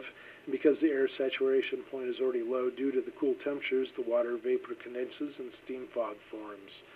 You also have upslope fog, which forms when moist air is forced up a slope, just like it says. As the air rises, it expands and adiabatically cools, and once the air temperature reaches the dew point temperature, the air becomes saturated and condensation occurs and forms fog or clouds. And then you have frontal fogs, which are associated with weather fronts mainly, especially warm fronts, and you get situations where you have warm, moist air rising up over the cooler, drier air, and that's closer to the surface, and then as precipitation falls through this area into the cooler, drier air, some of the water evaporates and humidifies the cooler air, and through the humidification process brings cooler air to its saturation point, and thus fog forms in that way too. Other obscurations that we'll take a closer look at a little bit later on include rain, snow, smoke, smog, and haze, and even sand or dust. And now I'll take a closer look at advection fog. Advection fog forms in the lower part of a warm, moist air mass moving over a colder surface, land or water. Warm air overlying a cool surface creates a temperature gradient directed towards the surface. Sensible heat is transferred out of the air towards the ground, thus cooling the air just above the surface. And if the air cools to the point of the dew point temperature, condensation will occur and fog will result, as in this case surrounding San Francisco.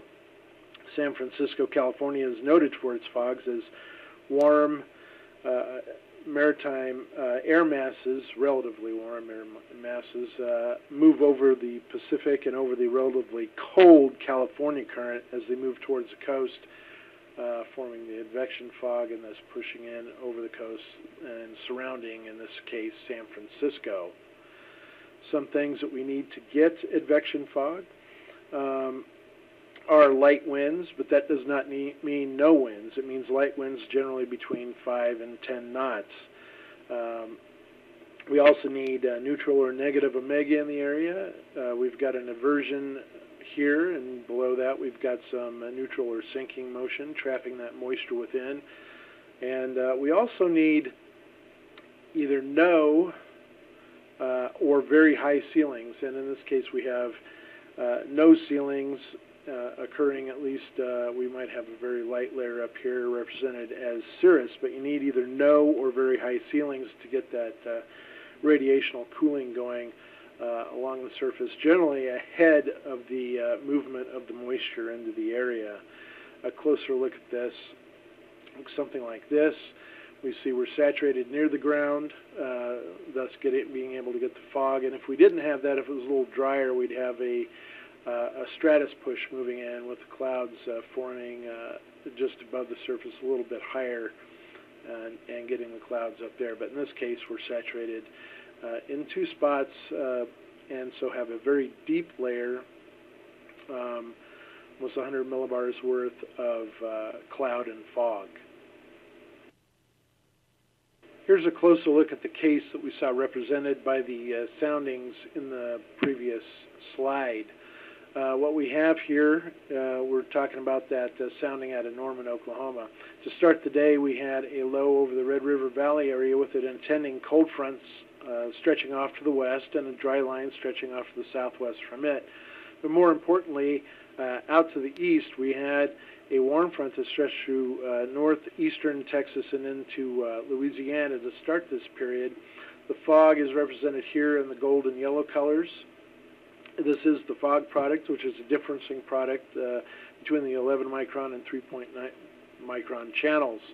And you'll notice as the time progresses that the fog is roughly following the progression of the warm front up into Oklahoma over a period of time. I'll go ahead and animate this and show you what I mean. You can see how the fog is traveling up here, eventually reaching Ardmore and the Oklahoma City area, bringing quarter-mile visibilities at times to the area.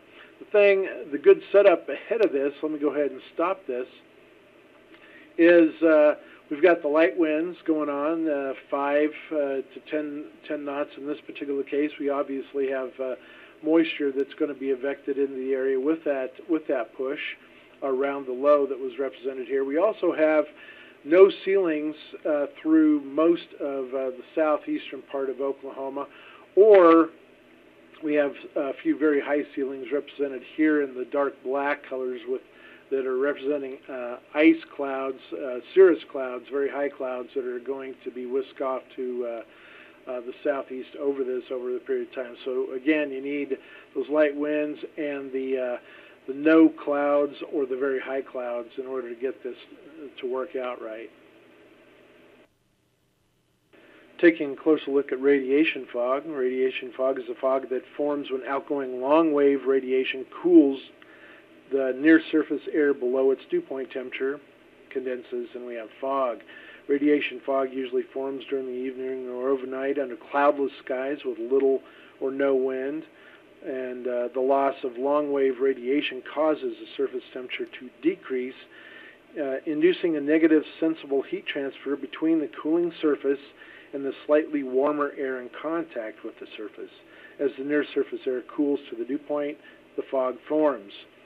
When the sun rises, the fog appears to burn off or lift at different rates depending on what type of ground cover it overlies. For example, because a grass field has a higher albedo and a cooler surface than asphalt or a covered parking lot, fog will remain closer to the surface of the grass longer because it's cooler than over the warmer parking lot. Some of the things that we need to get radiation fog, here's a sounding representation out of Denver, Colorado, taken on February 9th, 2009. And you need very light or no winds, represented here by virtually no winds at the surface. You need to have rainfall in the area or some kind of a moisture advection before that, because you need very good moist low layer next to the surface. And you need neutral or negative omega again. We've got an inversion here, and below that we've got neutral or downward vertical motion and trapping that moisture in there. Let's take a closer look at it here, and you can see how we have the saturation point at the surface, and then it dries out ever slowly as you rise up. This moisture is usually very shallow, usually well less than 100 millibars, often less than 25 or 30 millibars, but you need that moisture near the ground, and you need those clear skies, clear dry skies aloft to get that good radiational cooling going. When you use AWIPS to forecast these kind of fields, you never want to use the surface fields. You always want to use something that's just above the surface, like the 30 AGL or the 60 AGL layers, because they will reduce the noise presented by what you're seeing at the ground surface, and you get a better representation of what's going on and how the fog is forming or where it's going to move in the case of advection fog. Moving on to other obscurations, we have rain. Visibility with rain is inversely proportional to the amount of water present in the lower atmosphere and the number of drops. Therefore, the lowest visibilities occur in drizzle and very heavy rain conditions. In between, you actually get better visibility. For snow, visibility falls off rapidly as intensity increases. high reflectivity of snow aids in increasing the effectiveness of the reduction to visibility.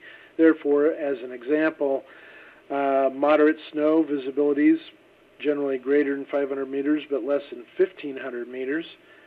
For heavy snow, it gets lower. It drops to below 500 meters and can be as low as 50 meters at times, obviously, in blizzard conditions. If you have the wind and the snow moving all that through the air very rapidly, visibility can actually drop to near zero. Smoke is defined as small particles produced by combustion suspended in the air. The transition to haze may occur when smoke particles have traveled great distances and when the larger particles have settled out and the remaining particles have become widely scattered through the atmosphere. Something to keep in mind. As for forecasting, it's generally very similar to forecasting for advection fog or even radiation fog in some cases. What you need is, you do need stability in the lower levels. You need neutral or negative omega again, downward vertical motions, and you need a stability inversion layer to keep it all trapped underneath. The main challenges in forecasting for smoke and haze obscurations involve keeping updated on the current OBS and how they're changing, assessing the overall stability of the atmosphere and how it's going to be changing, and looking to the adjacent regions next to the smoke production, whether it's fire or whether it's manufacturing or what have you, and forecasting the change through the day. Even you want to also look for areas and indications of cleaning the atmosphere, such as a change in the low-level flow through the region, a busting of the inversion, or rain coming through and actually cleaning the particles out of the air itself. Here's an example off the Carolina coast. This was caught on MODIS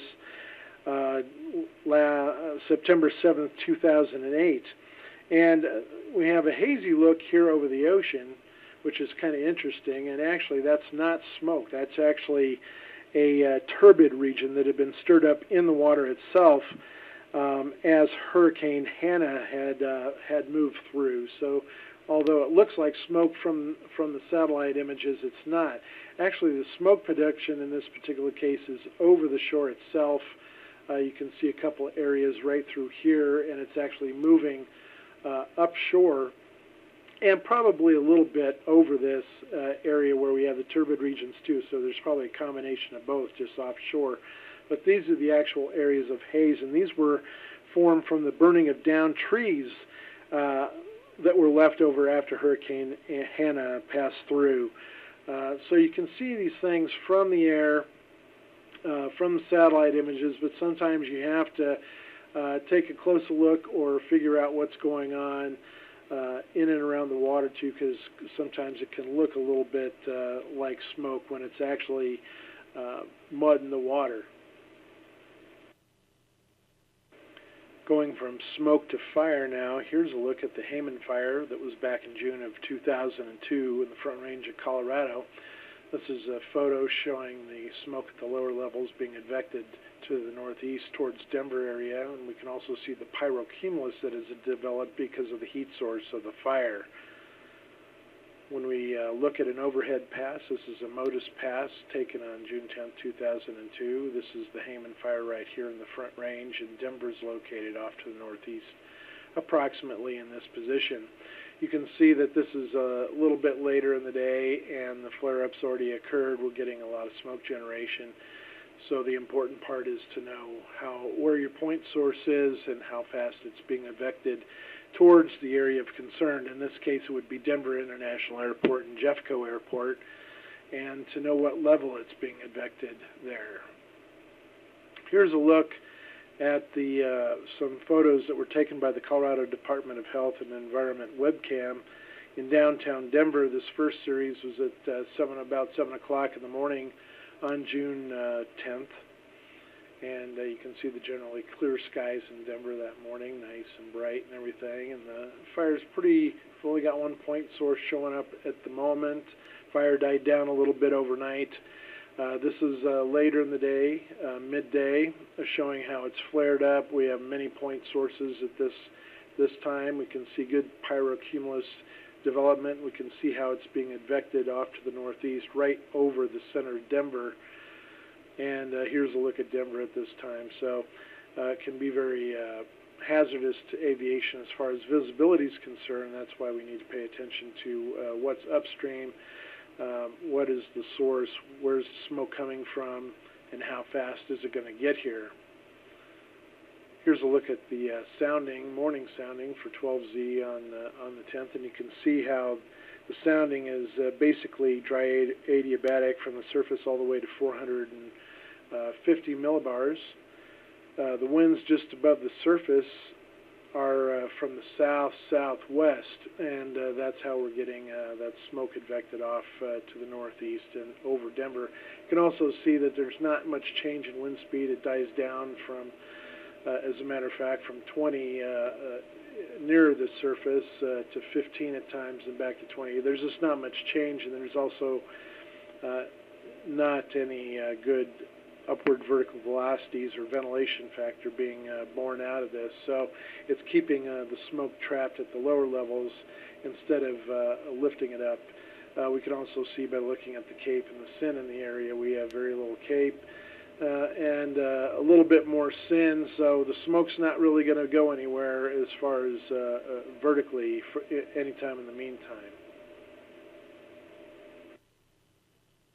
Here's a visible image loop of the Hayman fire on June 9th and June 10th, 2002. And you can see how we have the multiple point sources down here representing separate burn areas to the southwest of Denver. The quick advection of smoke and the smoke plume through and over Denver, and also the production of pyrocumulus, telling you just how powerful the trigger mechanisms are here with the heat source from the fire actually being able to get through the modest cap and produce the cumulus moving right through and over Denver. General flow is off from the southwest to the northeast at this time. Here's another good way to view large fire smoke plumes. We're using the WSR-88D at a half a degree. The base reflectivity out of Denver, this is overlaid with surface observations. It's a good way to tell you a little bit about the intensity of the storm, or in this case, the firestorm and the smoke plume. As the intensity gets up to around 28 dBz, which roughly represents the lower end of the precipitation scale, it's telling you that the particulate matter moving into this area is quite impressive. You can also use this to get the timing down as the plume moves into your area. Another type of obscuration that can be hazardous to aircraft at times and in various places is smog or photochemical smog, which forms when sunlight hits various pollutants in the air. You have a chemical reaction with the sunlight, the nitrogen oxides, and the volatile organic compounds that are left behind through combustion of various sources, and this leave behind airborne particles that you can actually see and hinders visibility. Looks like a very deep or dense haze at times. The weather conditions, similar to fog, you need a stable lower atmosphere, light winds, and negative omega going on, so you need that trapped air with the inversion and the neutral or downward vertical velocities, keeping everything near the surface to get the nice dense particles that hinder the visibility. Here's a look actually from a satellite aloft. This is the Modus Pass on December 16th, 2007. We're looking over the San Joaquin Valley in Southern California, and you can see the smog represented here is the grayish tinge showing up in the valley. This was actually the third day of a trapped smog event in the valley. And now we'll take a closer look at a few products that will help aid in forecasting fog, low visibilities, and low cloud-based products. The first one is a GOES low cloud-based product, which is a bispectral fog and low cloud image produced by the differencing of two infrared channels, the 3.9 and the 10.7 microns. It's to show areas of likely low ceilings, which in this case is IFR below 1,000 feet above ground level. and uses a method that uses the surface temperatures from observations from local METARs and observing stations in combination with the satellite data. So, for example, here we have a low cloud-based product that is generated from the GOES imager and the METARs put together. These products display the IFR ceilings in red, so we see those identified here like in eastern Colorado, Nebraska, areas up here in the Dakotas. And the non-IFR ceilings here are in green, like here in northwestern Colorado at this time. We also have the observed surface stations reporting in are here in black. The numbers, the actual text going on underneath that.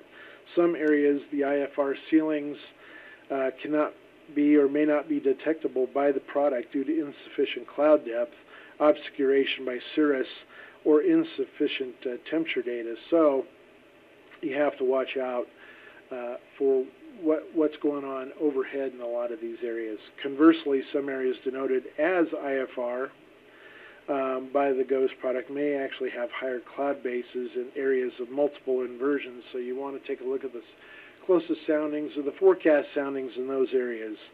And again, it's supported by and verified by the actual reports out of the observing stations themselves. Move on to the actual fog product, which is another differencing product, and it shows the detection of fog and low clouds in yellow in this particular case. The image product cannot distinguish fog from low clouds that do not reduce visibility of the ground, so you have to look for supporting information and data from the closest verifying stations. We then move on to a third product that supports the fog product, which is called the fog depth product, or fog depth estimate product. And this is just what it says, an estimate of the cloud layer thickness based on the infrared brightness difference between channels 2 and 4, which is 3.9 and 10.7 microns. It's valid for a single cloud layer only, and it only is good for radiation fog and advection fog, which we talked about earlier.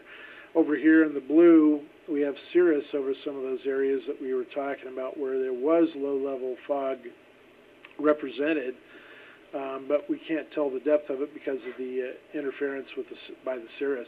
However, over here in central Oregon, we have no clouds aloft, and we can tell the depth of the fog here represented, anywhere between 300 and 500 feet at times through this desert area in Oregon. While we're on the subject of clouds, let's talk a little bit about cloud climatologies. The most common type of satellite climatology is a cloud composite, which is a measure of the frequency or persistence of clouds over a particular region. This is the eastern CONUS in this particular case, based on the seasonality and geographic features, and that's what we have here. We're looking at the time period of June, July, and August, and particularly this is a case for the climatology at 1245 UTC or 1245 Z, giving you the cloud coverage, showing little or no cloud coverage, generally speaking, at 1245 UTC in the morning in Florida, but greater or higher percentages of cloud cover up through the Appalachian area, up through New York and all the way down through Kentucky and Tennessee. On the other hand, you can also have a different kind of cloud climatology, which actually takes into account the seasonality, the geographic features, and the meteorology of the area, which is good for operational purposes. In this case, it takes into account the direction of the wind flow, which we have a southwesterly wind flow at around 10 knots or less, and it's for the time 1815 UTC, which is midday, roughly speaking, and it's showing where the greatest chances or occurrence of clouds would be at this time. And of course, during this time period, which was also June, July, and August, it's showing evidence of the sea breeze showing up here with little or no clouds right next to the coastline all the way around, as you can see here. but heavier clouds, a lot better chance for thicker clouds just a little further inland. So there you go. You're seeing evidence of the sea breeze taking effect over here from in the northern parts of Florida. A little less chance as you move further north and a little less chance as you move offshore here. But generally speaking, you can use cloud climatologies to help you make a better forecast and a better sky cover forecast in particular, and especially when you're looking for areas of heavier clouds that may restrict visibility or have lower ceilings for aviation purposes. And now we'll talk a little bit about another obstruction to visibility, and that's dust and sandstorms. In this country, you find this often in the southern, southwestern, and western states over the CONUS. This particular image was taken on December 15, 2003 with the Pose Pass, showing a big dust plume moving through West Texas and parts of southeastern New Mexico. Dust storm characteristics: intense sand, dust, and dirt storms. They reduce the visibility to near zero at times, and near the source regions with visibility improving away from the source. So the heaviest areas of obstruction to visibility would be closer to the point sources, which we see here, and then as we move away and some of the dust gets lofted, and actually spread out, the visibility can become much better. The average height of a dust storm is usually between 3,000 and 6,000 feet AGL, and is frequently determined by where the capping inversion is. Move on to a picture from way back in 1935. This is a dust storm approaching Stratford, Texas, during the Dust Bowl years. This is just part of the 650 million tons of topsoil that was blown away in the 30s, just to give you some kind of an example. Here we have some different looks, different images that we can see from our satellite view when we're trying to trace and track dust. This first one over here is a visible image. Visible images show up dust very well over water, but when you're over land, it can be very hard to see at times, not telling the difference between what you're seeing at the surface and what you're seeing aloft. And the dust plume is actually right in here, and there's land over here, and you can see there's very little difference. It's not good contrast, and it's very hard to work with at times. But if you move over here, you're looking at the infrared 10.7 micron image of the same area.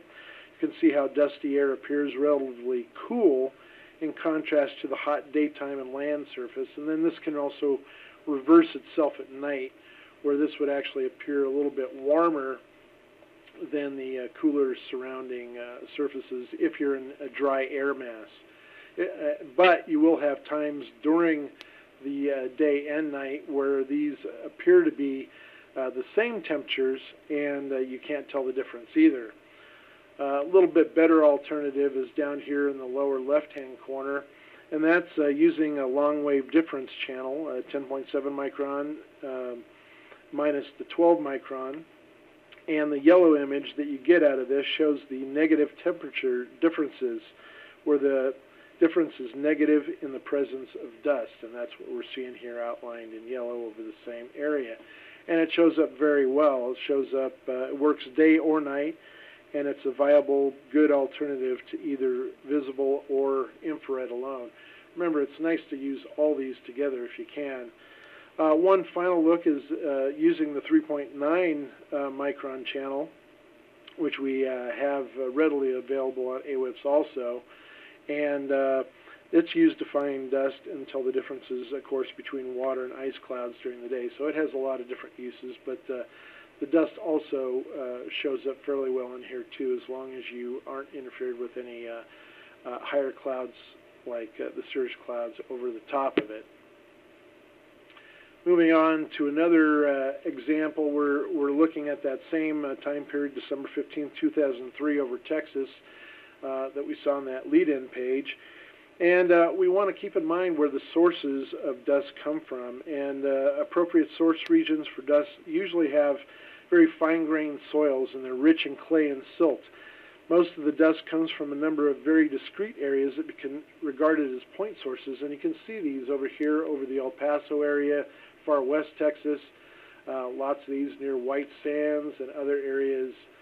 These little tiny point sources look almost like fire sources here in New Mexico, but you can see how it's pushed out to the east and into further in Texas, and it covers a much larger area, although it would become a little bit more diffuse at times. So this is a good use of satellite imagery for tracking not only the point sources to begin with, putting together the meteorology that you know with that, and showing where it's going to flow and who it's going to affect.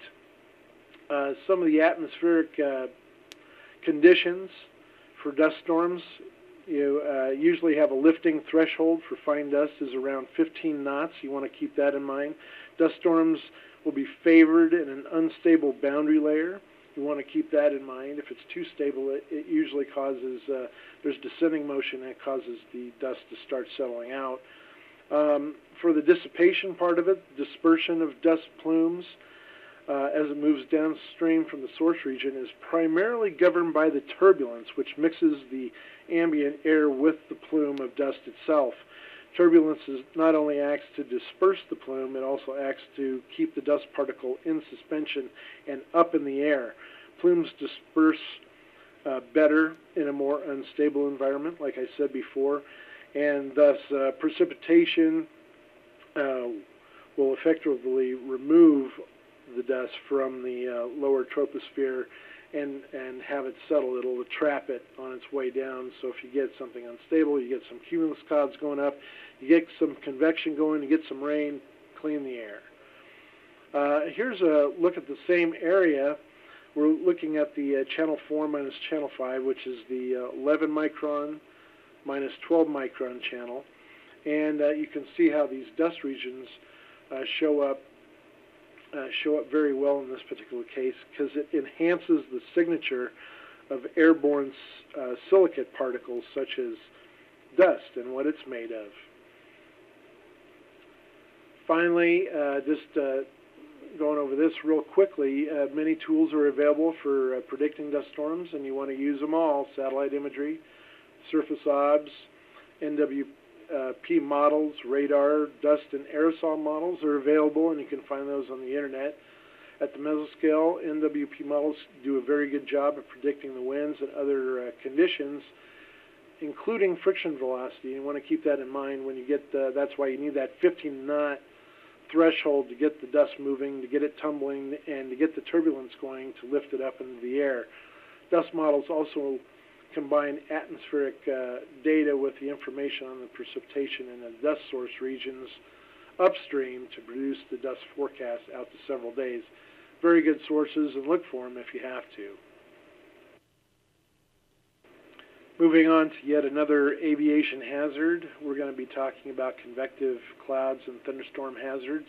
This is obviously very serious in many different situations, and we'll be covering wind and downbursts, turbulence, lightning, hail, tornadoes. Some of these are no-brainers, like tornadoes and waterspouts. Very heavy precipitation and water ingestion, what it can do to the airplane. A little more about icing in thunderstorms, a little bit different than what we have occurring in a stratiform situation, and also altimeter interference. Convective turbulence and downbursts, just where do we begin? Turbulence is one of the most significant hazards in a thunderstorm and is encountered as a result of the tremendous updraft and downdraft winds that are associated with the thunderstorm itself. Studies of the structure of thunderstorms indicate that the most severe turbulence that is encountered by most aircraft occurs between 8,000 and 15,000 feet above ground level. Things you want to look for, even if you're looking in the water vapor imagery like we're seeing here, are rapid vertical development of the storms themselves, and you can see that at the mid and upper levels.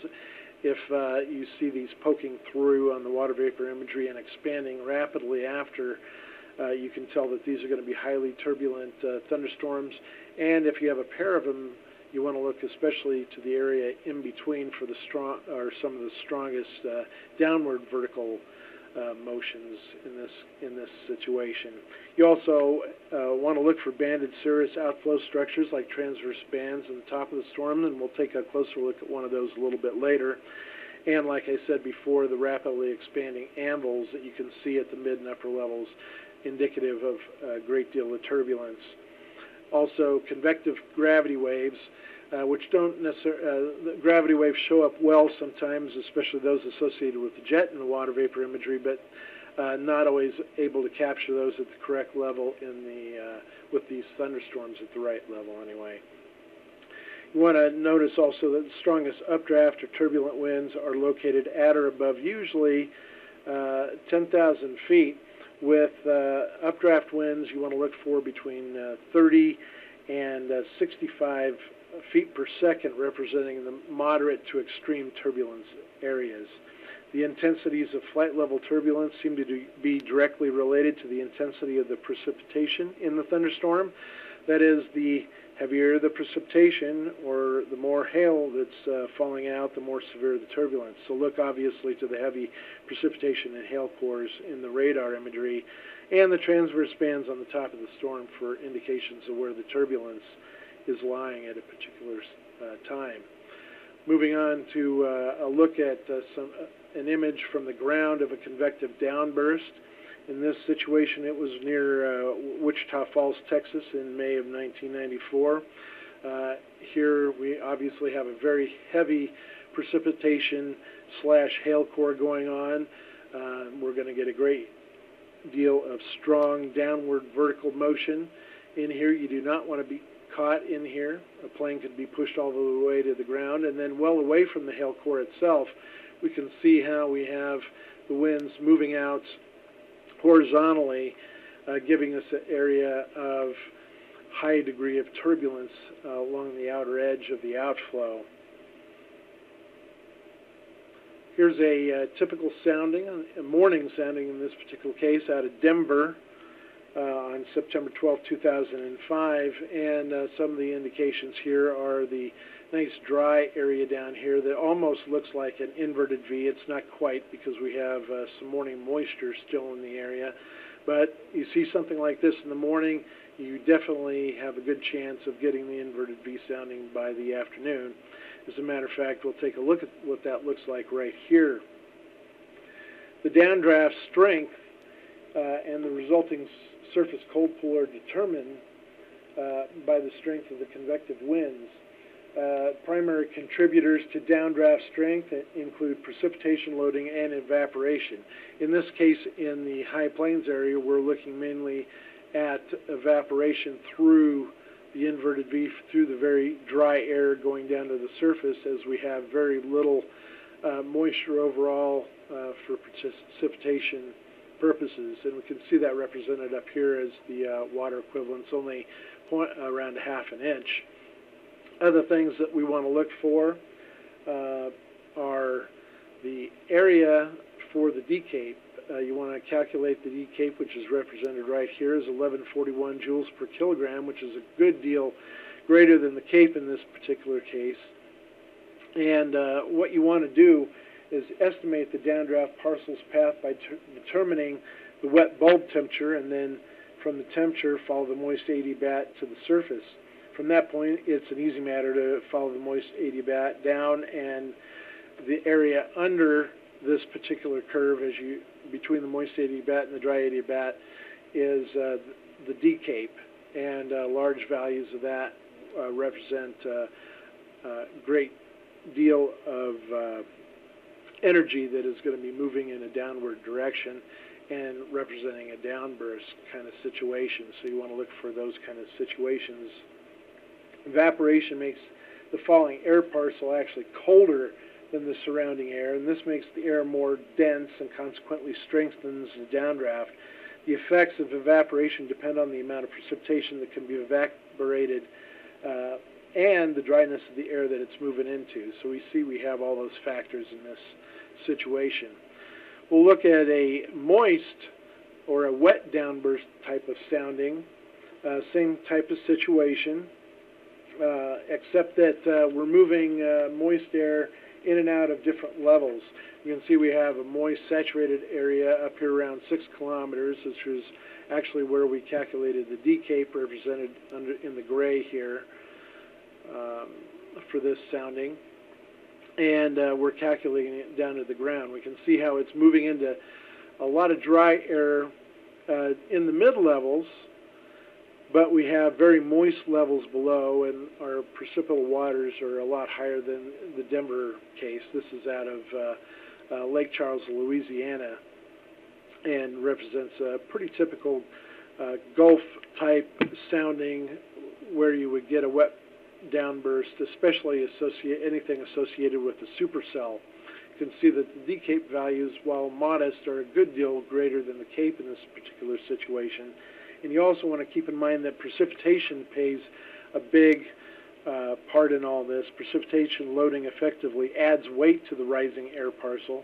The magnitude of the precipitation loading depends on both the amount of moisture in the parcel and on the strength of the updraft, which initially suspends the precipitation before it gets driven downward through the dry air as it's falling, and accelerates as it does so.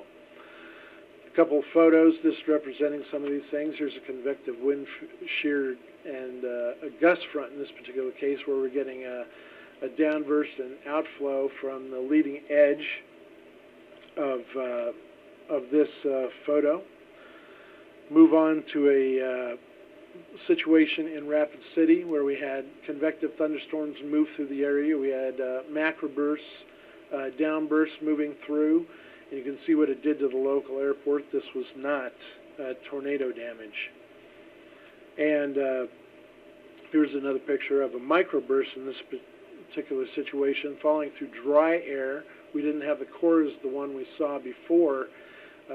You're missing that here, but we have a lot of evaporational cooling going on as the precipitation falls into the drier air in the lower boundary layer, hits the ground, and then again, as you move out, you not only have a downburst situation, a small downburst situation or microburst situation over here, but you also have a very turbulent situation moving out away from the downburst core.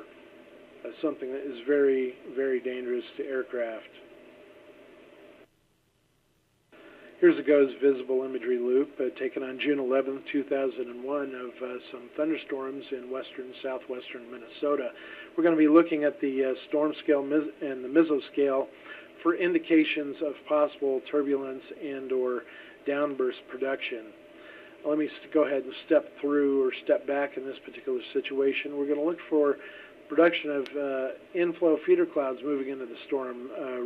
This tells you that the storm is intensifying or reaching maximum intensity. We've got an overshooting top over here. We've got dimpling or transverse waves around the outside of this cloud, which indicates strong turbulence in and around the thunderstorm itself. We've also got a very crisp backside to the anvil, another indication of the storm reaching or at maximum intensity. We're starting to see indications of an RFD pushing out the back side of this storm. I'll go ahead and reanimate it, and you can see how it pushes away. Indications of a strong downburst area on the rear side of the storm itself. You would expect to have downburst situations under the canopy and very turbulent conditions and situations out moving away from the storm. So it can be dangerous in or around or well away from the storm. You don't have to be directly underneath in a situation like this. Here's another loop of some thunderstorms back in November 10th, 2002. Only in this case, we're looking at the 3.9 micron shortwave infrared channel. Very handy to use, especially after sunset.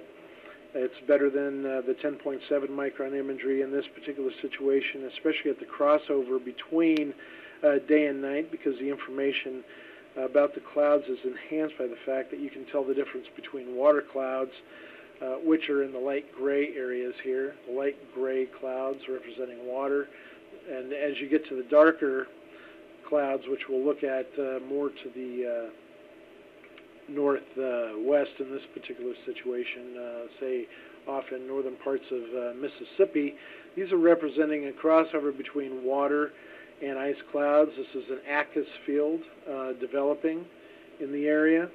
And then the very dark black or blue represents total ice clouds. So what we want to look for is convective development in this particular situation. Keep looking around the northwest Mississippi area right in here, and we can see two lines of thunderstorms going up very rapidly. Again, the more rapidly they go up, the more turbulence you can expect around, and we're going to see that in the altocumulus field here in between. Watch what happens as we move forward in time, and that field disappears very, very rapidly in between. We have a great deal of subsidence going on between these two lines of storms.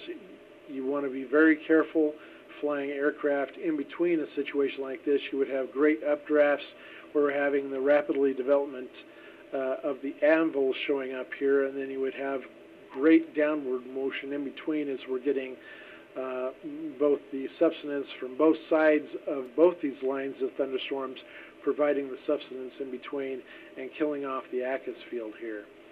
Just a good way of getting to know what you want to see and using a different tool, 3.9 micron imagery. Here's a GOES visible imagery loop that shows several things that we've talked about over the last half of this session so far. Some from thunderstorms, some on the storm scale, and some more on the meso or synoptic scale. We'll take a look at some of those here. I'll go ahead and stop it first right here and look at south central portions of Nebraska, and we can see the wave clouds being produced in this field.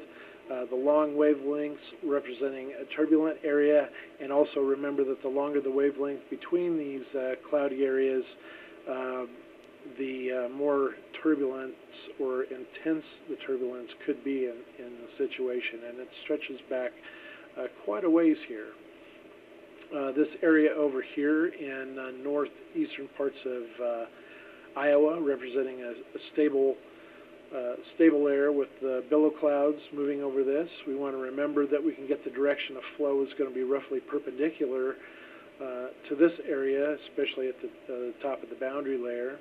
We see an unstable area of clouds over northeastern parts of Nebraska and into South Dakota with the cloud streets aligned roughly north to south. And in that kind of situation, you want to remember that the airflow is going to be roughly parallel to that.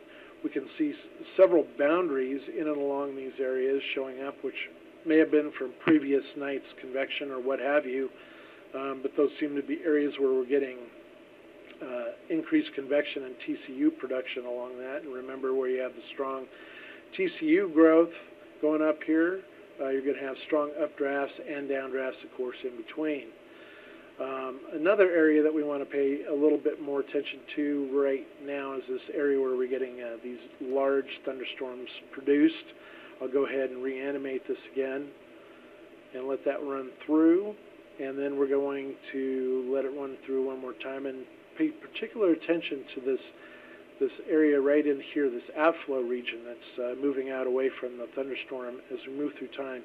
It looked like we were getting a strong ground outflow away from this, and that we were going to get a lot of strong airflow at the surface. That wasn't the case in this situation. This is actually a gravity wave being produced by the thunderstorm itself, and these clouds are actually at the 18,000 to 20,000 foot level.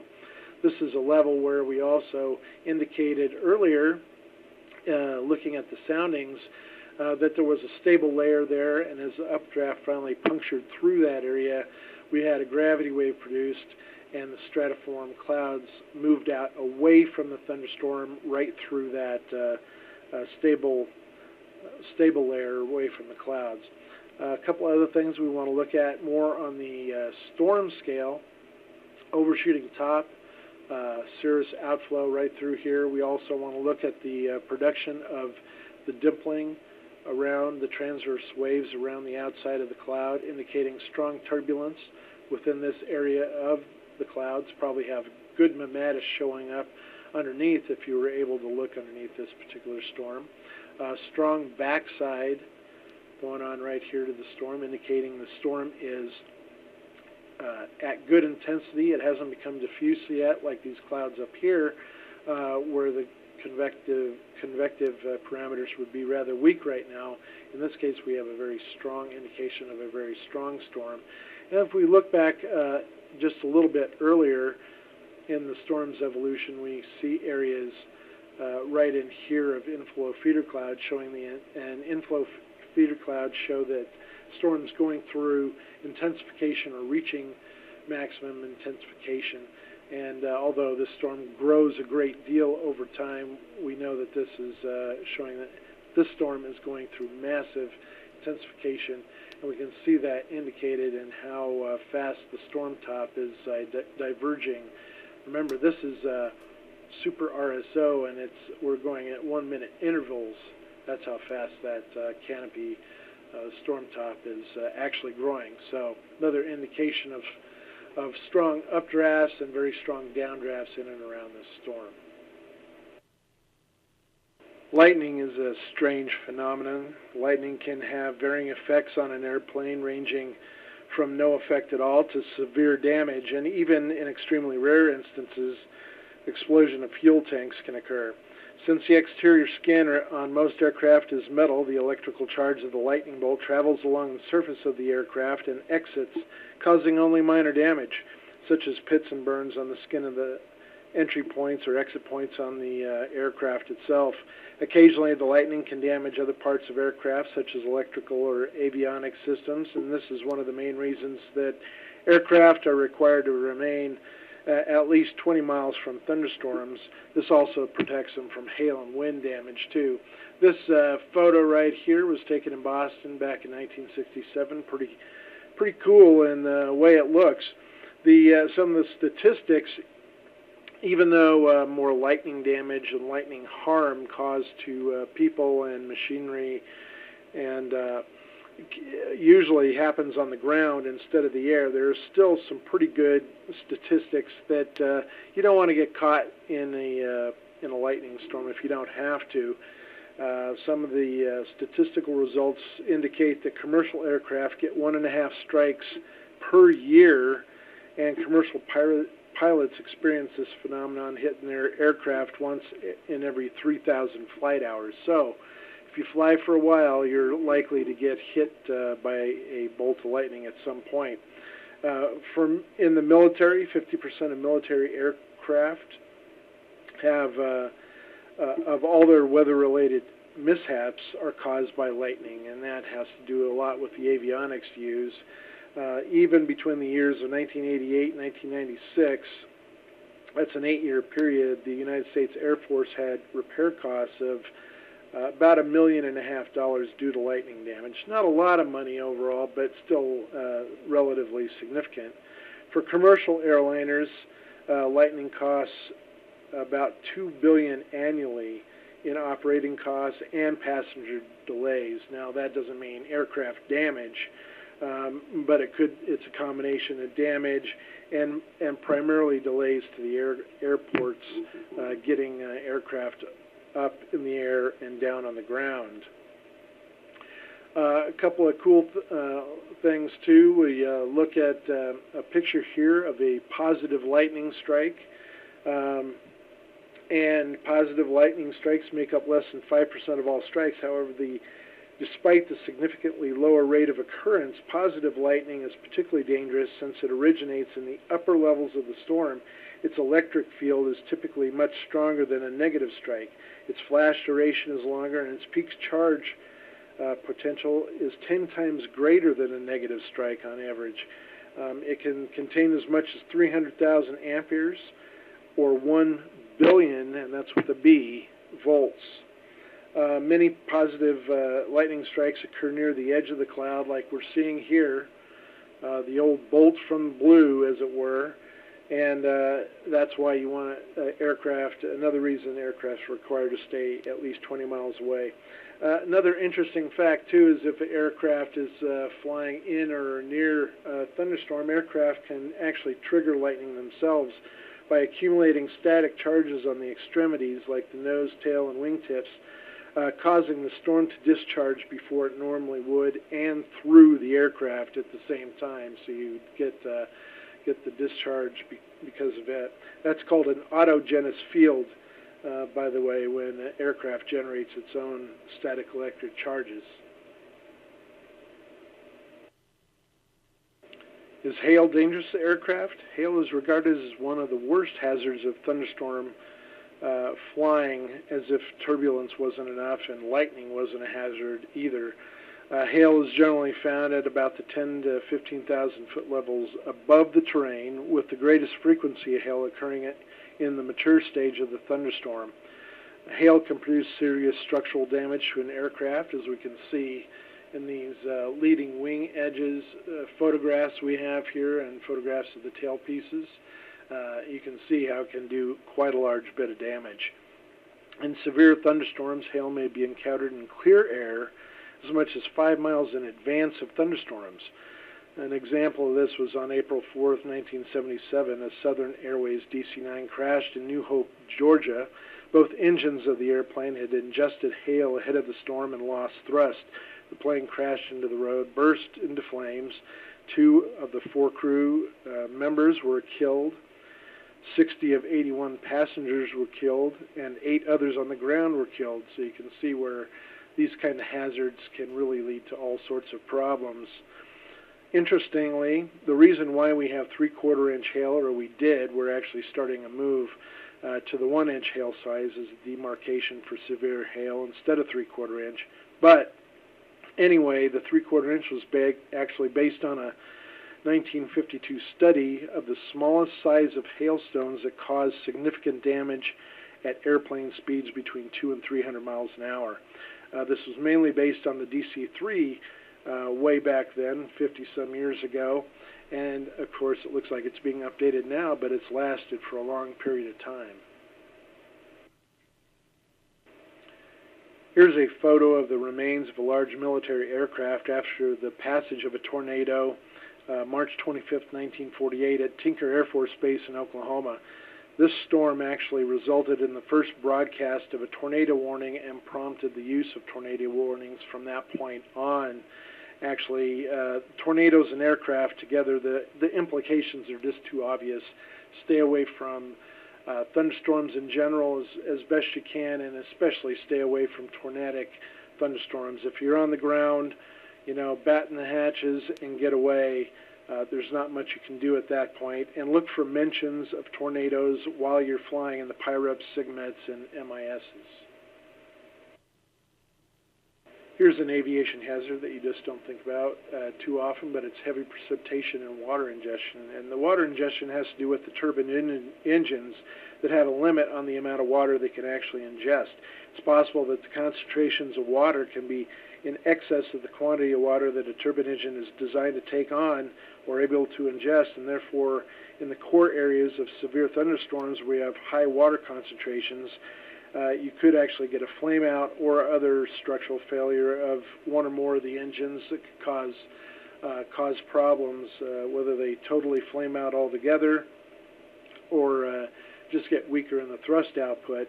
There's also the possibility of severely reduced visibility, as seen here, and it can come on very suddenly in areas, resulting in hitting the landing area wrong or long in this case, and even after you get down, having the tires hydroplane upon landing and not get the frictional grip that you need for braking, and not being able to stop in time before you reach the end of the runway. Going quickly back to a previous aviation hazard, and that of icing, we want to remember that icing due to thunderstorms can be very hazardous, and it happens very, very, very quickly. Icing is a significant hazard in and around the thunderstorms and generally occurs in the mature and dissipating stages in the middle levels of the thunderstorms, where the temperatures are generally between 0 and 15 degrees, minus 15 degrees Celsius. So you want to keep that in mind. This is the area of larger sized droplets. Thunderstorms tend to focus these high concentrations of liquid too into smaller areas, so you can move through an area And if you're in the 0 to minus 15 degree area, you can accumulate supercooled droplets that freeze on the aircraft very, very quickly, much quicker than you could get through a stratiform situation. You get clear icing situations in this area between 0 and minus 15, and it occurs and will mix and will grow very, very quickly, making the weight on the aircraft excessive and oftentimes causing it to start to lose altitude unless it quickly melts below this area and can get rid of that excessive ice that is causing the problems. Above this, you will also get ice growth or icing growth in there here too. It's usually of a mixed kind of situation, which is very hazardous also. Remember our talk about mixed situations where we're actually getting riming and clear ice together, and you get these very rough edges, and it makes it very hard to fly the aircraft. Usually, and in thunderstorms in particular, again, if you have a high concentration of liquid matter in these core areas, you can accumulate that much quicker than you normally would too, and it can be very hazardous and cause you to lose the flight characteristics that you're normally used to with your aircraft. Above or below minus 40 degrees centigrade, just as in stratiform situations, the hazard to aircraft is not quite as high. The ice crystals tend to flow around the aircraft itself, and the concentration of water at this altitude is not as great either. Thunderstorms can even wreak havoc aboard the aircraft and within some of the instruments. In this particular case, it's with the altimeter. They can interfere with the altimeter because of the rapid pressure differences. As a thunderstorm moves through an area, pressure usually falls rapidly with the approach of the thunderstorm, then rises sharply after it passes by. This cycle of pressure change may occur in less than 15 minutes, and altimeters may, by that time, be off more than 100 feet in air in a very short distance and a very short period of time. You definitely want to be careful in a situation like this. It's not a good thing when you're trying to land and you think the ground is 100 feet lower than it actually is. Well, that's it for Aviation Hazards Part 2. Join us for Part 3, where we'll be covering terrain and aviation weather and also other hazards, including tropical cyclones, volcanoes, birds, etc., and take a peek into future products. If you have any additional questions, again, you can reach me here at braun@coloradostate.edu, and also to remember to visit our blog to take a closer look at some of these subjects we just covered. Welcome back to ShyMed Aviation Hazards. This is Part 3, the final session. Again, my name is Jeff Braun. I work here at CERA for the Visit ShyMed programs, and again, you can see all the contributors that helped make this session and module possible. The objectives of this final session include terrain and aviation weather, where we'll be taking a closer look at gap winds, thunderstorms, Catabatic winds, and downslope winds. And then we'll move into the other category, where we'll be looking at volcanic ash, tropical cyclones, the birds, and even into the future. And now we're going to look at what happens when you put terrain together with meteorology to get aviation hazards. Some of the phenomena that we'll look at a little bit closer are gap winds, terrain-induced thunderstorms, Catabatic winds. You don't think about those often. We're going to be looking at mountain waves and downslope winds, in this case a special case. And we'll even look at some volcanic ash kind of situations. First up, gap winds. Gap winds are usually caused by differential pressure gradients on either side of a terrain feature. They develop when the pressure gradient lies across breaks in the terrain, such as we can see here. We have a gap, that break through the terrain, ranging from anywhere from yards to miles wide. The terrain steers the wind flow to more or less to follow the gap axis and thus increase the wind speed by the Bernoulli effect. If you have the high here too, you have more stability. You want the high to be a little bit closer to the terrain feature than the low, because you want a little bit of overall stability covering that terrain break or gap, and then you want to force the air through the gap. You'll accelerate it due to the Bernoulli effect. However, the strongest winds are actually going to be at the canyon mouth. The exit part of the canyon mouth, right in here, is where you'll get the stronger winds. Typically, though, the stronger the pressure gradient, the narrower the gap, the stronger the resulting wind speeds. The terrain gap is not fully enclosed. Obviously, we don't have a lid on it, and that's why we need that high pressure just a little bit closer to give you a little bit of stability at ridgetop level. And you're forcing the air through here, but it's also going to go up and over some of the air that's entering the mouth and down. That's why you have the greatest wind speeds further down in the canyon and not necessarily in the narrowest part of the canyon itself, or whatever you want to call the particular break. But the strongest winds do occur downwind at the opening.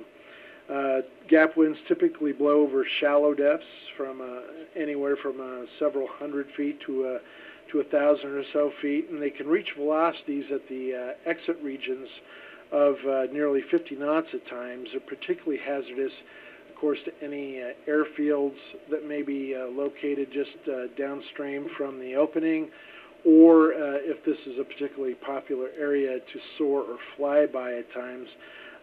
Boaters even can have problems. We find these a lot of times among islands and or breaks in coastal mountain areas. The strongest of winds, again, like I said before, occur at the exit regions. And as the winds accelerate through this gap, too, you have to keep in mind the terrain itself. If it's tilted downward at all, you may get accelerations not only due to the Bernoulli effect and the fact that you're pushing air from the high pressure to the low pressure through this area, but you may actually get a gravity effect counting here too, which may actually combine together and give you a downslope plus a gap wind together to generate winds up to 100 knots in wind speed at times. We've already talked about thunderstorms as hazards to aviation. Now we'll talk a little bit about the terrain or orography that can have a hand in thunderstorm initiation in some situations, as if mountains weren't hazardous enough to fly through or fly around sometimes anyway. When analyzing the effects of orography or thunderstorms on convection over mountains, keep in mind that the large scale dictates if thunderstorms will form or not, and the small scale dictates where and when the convection will occur. Some of the important flows to remember are orographic lifting, which is forced ascent due to upslope flow. The air can be lifted to the LFC if it's at or below ridgetop level, and we can get convective initiation occurring at or near the top of the peak. Thermal forcing is a situation where elevated heating produces a lower pressure over the top of the peak or the top of the mountains themselves, leading towards convergent flow near the top of the peak, and the convergence leads to enhanced possibility of convective initiation in this area. And then we have obstacle effects, which is convergence due to flow interacting with the terrain itself. In this particular situation, we have flow around the mountain, creating a convergence zone in the lee of the mountain. Convergence zone at the lower levels enhances the upward vertical velocity and gives us a better chance for convective initiation. We want to keep in mind the importance of flow in this kind of situation.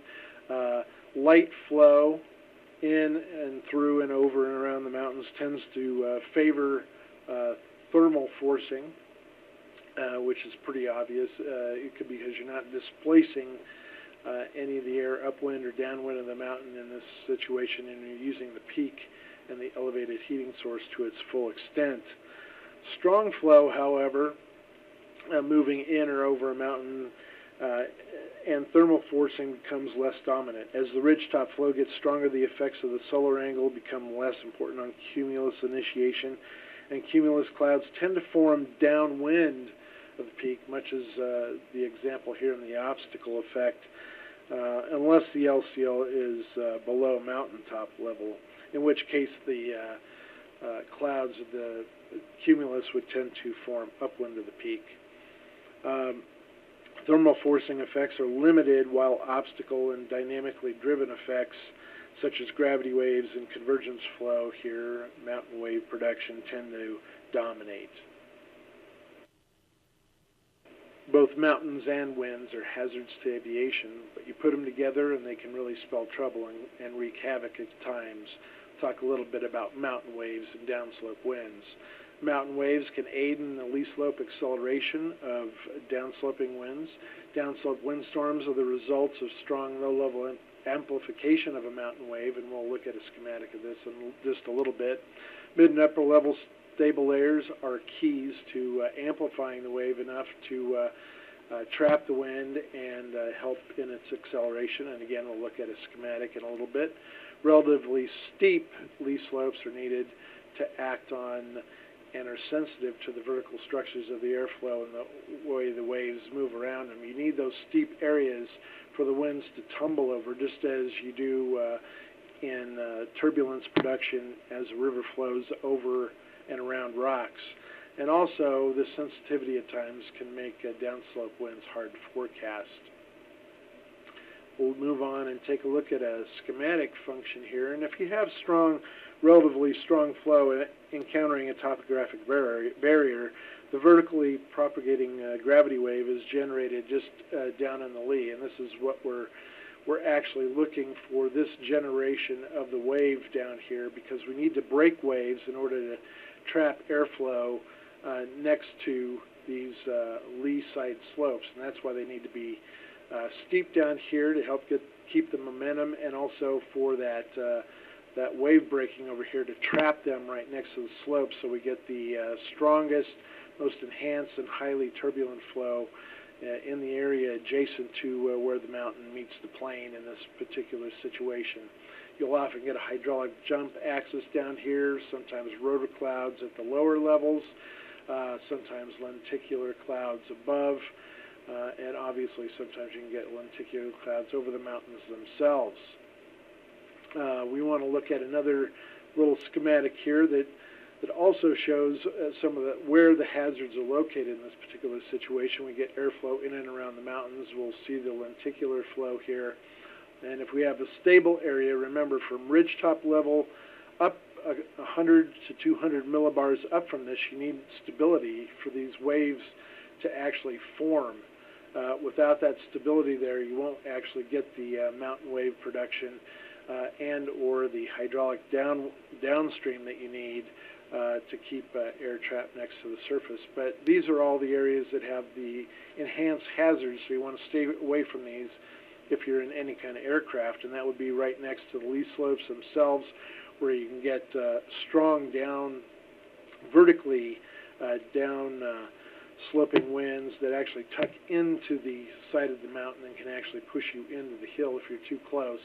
Also, remember, in the troughs, you're going to have turbulent areas as you are in the ridge areas. You're going to have rotor cloud formation possibly. You're going to have turbulent areas up and down motions on both sides of this. And then again, you'll run into the opposite as you come back into the trough. So you can go from into some pretty interesting turbulent situations. Another thing, remember, when you're looking at satellite imagery and you see these formations of the wave clouds, the lenticular clouds that are coming off the mountain wave clouds, that the longer the wavelength between the two, the stronger the turbulence is going to be flying in between these kind of situations.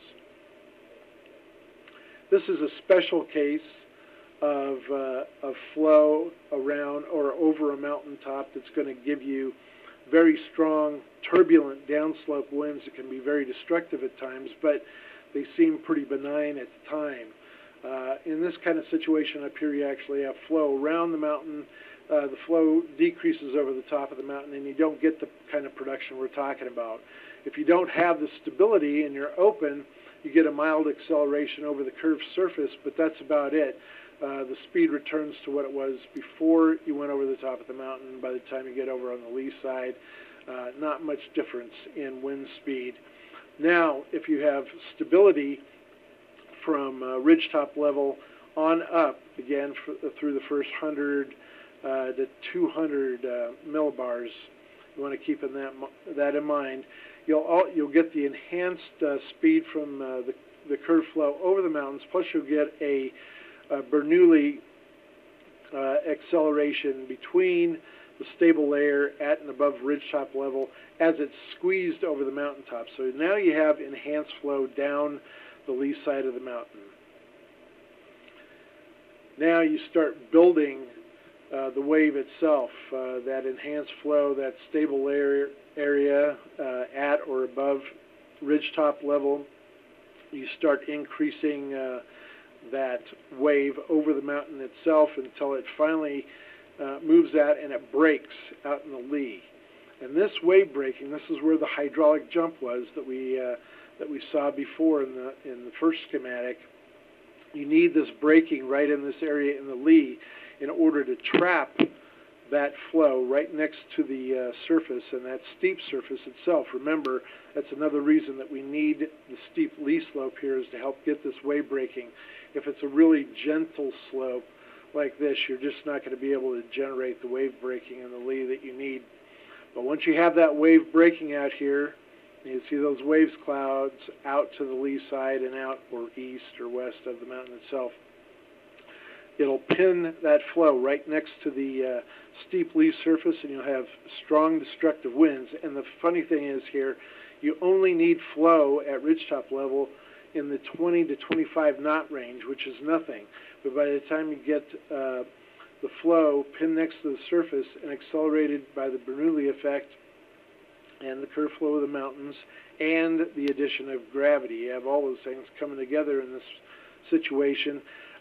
Your flow down here speeds can reach 50 to 70 knots and even higher in some situations. So it's a very special case, but a very tricky case at that. Here's a look at a sounding in one of those kind of situations. You have ridgetop level around here in Denver was around 700 millibars, and the flow in this particular situation was out of the north-northeast, and it was anywhere between 20 and 30 knots to begin with. Not severe winds by any means, but decent flow. We look for that stability layer at or above ridgetop level through the first 100 or 200 millibars, and I targeted that layer up here, and we can see that we have lapse rates of minus 2.5 degrees Celsius per kilometer, and so that's showing a pretty darn stable region in that layer. Well, what ended up happening at the surface, and the surface in this particular situation was down here just above 850 millibars, is we had that increased acceleration due to the Bernoulli effect, due to gravity effects, due to the mountain effects, all coming together, and we had flow between 70 and 90 knots on this particular day back in 1997. Very hazardous to aviation and anybody even on the ground for that matter. Another wind that can cause strong low-level turbulence or strong surface-based wind destruction actually are Catabatic winds. Here's a satellite image showing extensive dunes wrinkling part of Antarctica. The dunes are up to 100 kilometers long, separated by 2 to 4 kilometers, but are actually only a few meters high. It's an interesting satellite view demonstrating how Catabatic winds work when you have the higher elevation up here near the top of the photo. The winds are actually drainage winds that are draining downhill by the force of gravity, just like water flows down through stream and river channels. A schematic view of Catabatic winds. Catabatic actually means going downhill and is a name for a drainage wind, a wind that carries high-density air from a higher elevation downslope under the force of gravity. These winds can scream 50 to 100 knots at times, but most times they run between 10 and 20 knots. It all depends on the characteristics of the source region, the air mass that's sitting on top of the plateau, on top of the glacier, on top of the hill. the denser this air is, which is usually the colder and drier the air is, the faster it will flow downhill, and the more destructive or the more stronger the turbulence can be. Examples of true Catabatic winds are Santa Ana winds.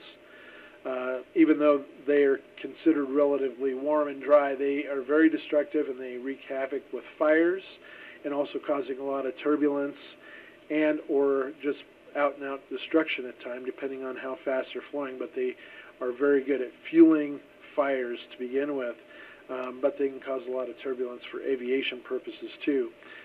In this particular situation, you have a relatively cool source. It's dry, sitting up on the coastal mountains just to the east of the coast, and they start moving downhill, and they also dry and warm adiabatically as they do so. So by the time they reach the lower levels, flatter surfaces, and down the side of the foothills out there, they do feel relatively warm, even though the air in the source region would be relatively cold to what you're seeing 1,000 or so feet below.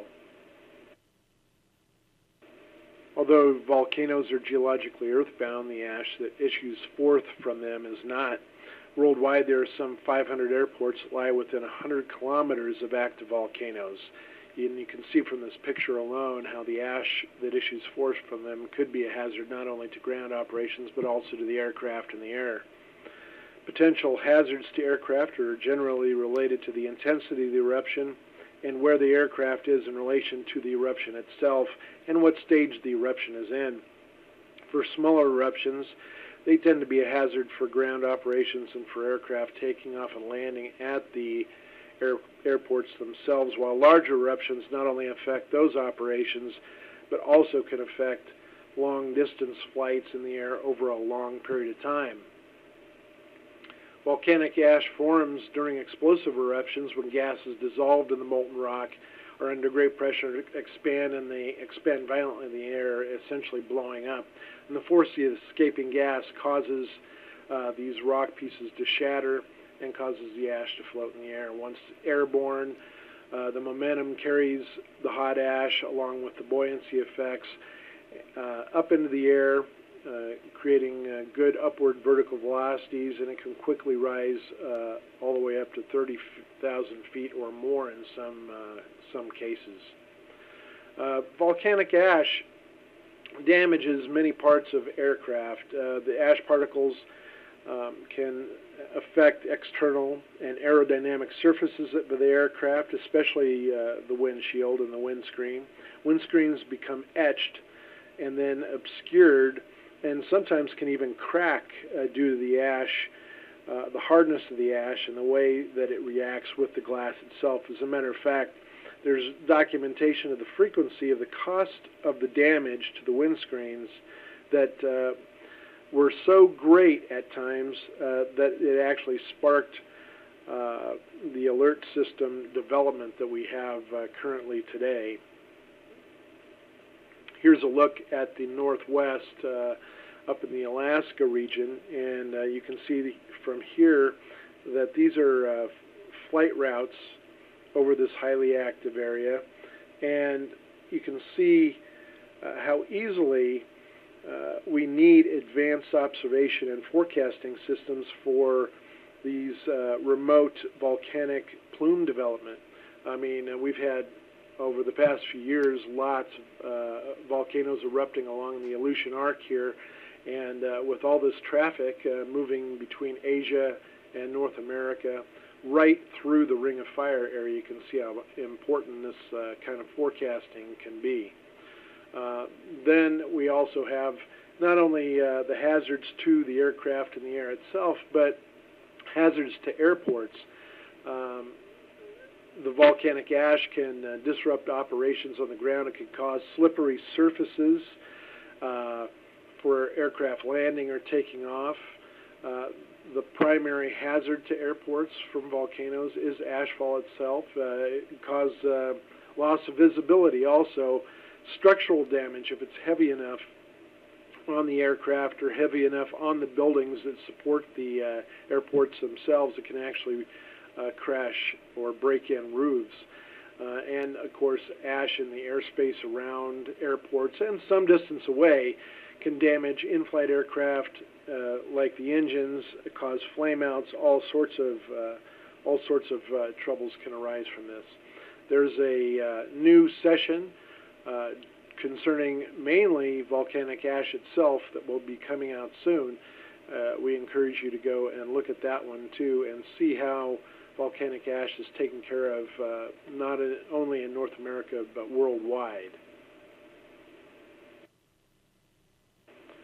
With regard to another aviation hazard that occurs over the big water, we talk about tropical cyclones. The implications are almost too obvious. Severe winds, torrential rains, and the prospect of tornadoes and waterspouts are just too great.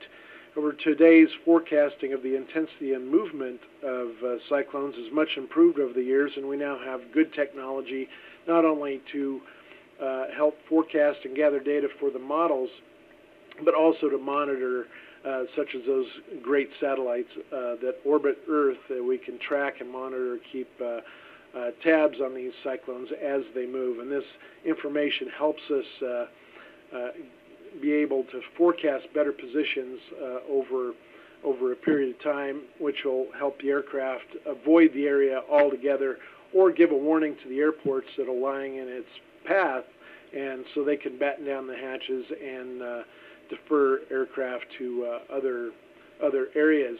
This is an example of the International Civil Aviation Organization advisory for tropical storms. This is put out by the National Hurricane Center, and it gives us the date, for example, right here. It gives us the current position, the current forward movement and direction. We have the pressure and the current maximum wind speeds. Then down here in the lower half gives us the forecast position and wind speed and direction of movement of these hurricanes so that the aircraft, again, can avoid these areas altogether. We have several tropical cyclone and hurricane modules within SHIMET and Visit, and you're encouraged to gather more information about those by searching our Visit and SHIMET indexes.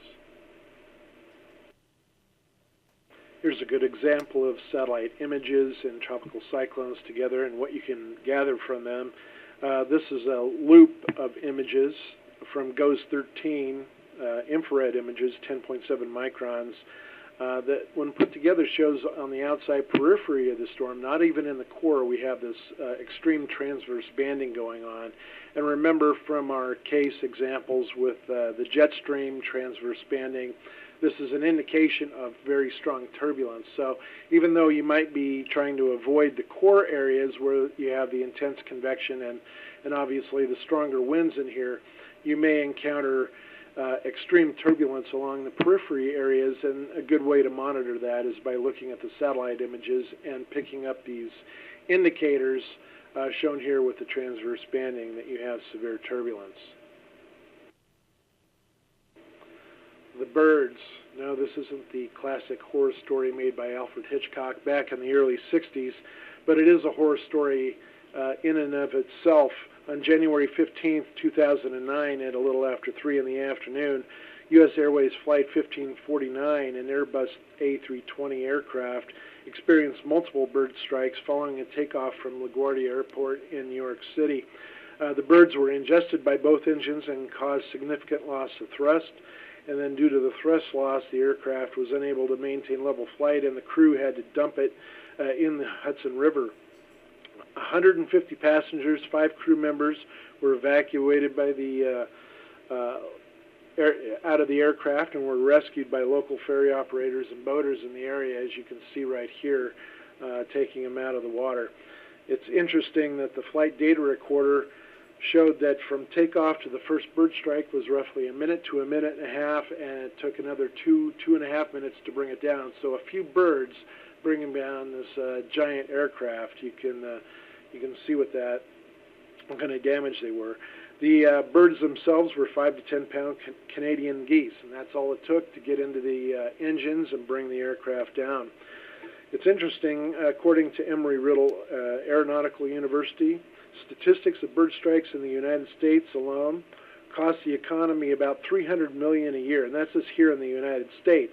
Worldwide can be up to $1 billion. In 2007, for example, there were reported almost 7,500 bird strikes, and that was just in the United States, and those reported to the FAA. Because bird strikes typically occur at lower altitudes or low altitudes, compared to where the aircraft fly, the majority of strikes occur within the immediate vicinity of the airport. So more research has got to be done in order to get the birds out of the area or attract them to another area a little bit further from the airports. It also happens that the low altitude means that it's occurring during landings and takeoffs, which is the most critical part of aircraft flight in the first place. Some of the methods that they use to scare them with range from pyrotechnics, including fireworks, to trapping or even killing them and shooting at them with shotguns, as they do to some of the snow geese up north. Experts are hoping that the new technology using radar to detect them and new research into the biology of the birds can actually cause the birds to go elsewhere, keep the larger flocks away at the very least. Here's another example of what a single little bird can do to an aircraft. This is a Black Hawk helicopter, as a matter of fact, a wartime machine, and one crane at 800 feet. Who brought who down? It was the Black Hawk helicopter that ended up coming down, and was lucky to get the pilot on the ground safely in this particular case. One of the newer systems that we want to look forward to that was put forth by the United States Air Force is the Aviation Hazards Advisory System, or the HAZ. This is an example of one down in North Carolina, Virginia border area that I put up. It so happens that since 1985 there's been over 38,000 bird into aircraft airstrikes recorded by the United States Air Force on their aircraft, and over that period of time 33 aviators have been killed and 30 aircraft have been destroyed, and it's caused over $500 million worth of equipment damage, and that's just to the United States Air Force.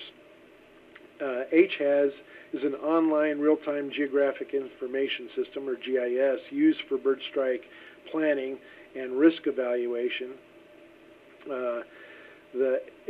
HAZ stands for Aviation Hazard Advisory System, and using this GIS system as a tool for analysis and correlation of the bird habitat itself, the migrations of the birds in and around the areas that are critical, especially airports, and then you look at the breeding characteristics and where you expect the largest flocks to occur, where you have the best environments, and where you can actually get the best man-made geospatial data for these areas, so you can plan ahead and maybe make these areas safer in the future. And it not only do you need the immediate observation and remote sensing that you would use, say, from radar to tell where the immediate danger is, but also to plan ahead and try to find the critical areas and maybe change those and move those in and away from some of the airport. Here in this example that, again, I said was in the North Carolina-Virginia border area, this was actually taken from a run done February 26, 2009, and runs for a couple of weeks. But it shows the number of airports in this area all around the border area here. This purple area is a very high, severely high concentration of birds that can be, very dangerous to aircraft. And look at the relationship of where it is and where the aircraft are. So if takeoff and landings are approaching or moving through this area, it could be very critical. Even the yellow area, which covers almost all the airports, is a moderate area where you have moderate densities of birds, and that could be critical to the aircraft. And it's not until you get out into these green areas down here that you have lower concentrations that are a little bit more safe for the aircraft themselves. But there's so many airports in and around this critical area, you can see how dangerous that could be. Much more research needs to be done into this area. And now a look at some recent innovations and into the future. Remote oceanic regions have severely limited data availability and therefore have few, if any, high-resolution weather products that help to forecast future locations of convection, or nowcast it for that matter. Convective hazards impact the safety, efficiency, and economic viability of oceanic aircraft operations by producing turbulence, icing, and lightning, and by necessitating aircraft to reroute while in flight, and this leads to higher fuel costs and to delays. The FAA, together with NOAA and NASA, have teamed up to provide a new set of forecast products that target these remote oceanic regions of the Earth. They utilize polar orbiting and geostationary satellite observations together with the global models to put together products that focus on the needs of pilots, dispatchers, traffic managers, and forecasters that all work within the oceanic aviation community. The goals, in this particular case, are to better diagnose nowcast forecasts of convection and non-convective turbulence, in-flight icing, volcanic ash cloud dispersion, winds aloft forecasts, and obstructions to visibility over these remote oceanic regions. The objectives of all this are to apply the research and development towards informational weather products for global oceanic and remote regions of the Earth that concern convection and turbulence, clear air turbulence, convective-induced turbulence, in-flight icing, volcanic ash, improved flight level winds, obstructions to visibility in offshore operations. And then the idea is to transfer all this to the operational setting through evaluation, verification, and eventually the transfer of technology through the development of intelligent weather systems. This will allow for faster and more precise assimilation of all data and forecast data, model data into the office, and can only help to add skill to generate these informational products in the first place. Here's the proposed schedule, and you can see how some of these have already been done: cloud top height, convective diagnosis, improved 3D wind fields. We've all seen a lot of these. Now we're getting more into the convective nowcast and the turbulence, volcanic ash, and convective forecasts are going to be done in a few more years.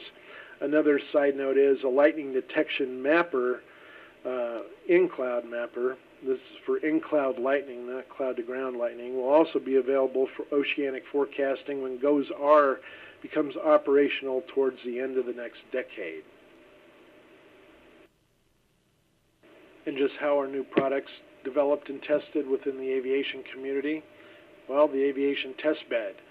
The project, the Aviation Weather Test Bed, provides a means of testing new science and technologies for the purpose of eventually producing better aviation weather products and services, and there's a lot of experimentation that goes on ahead of time.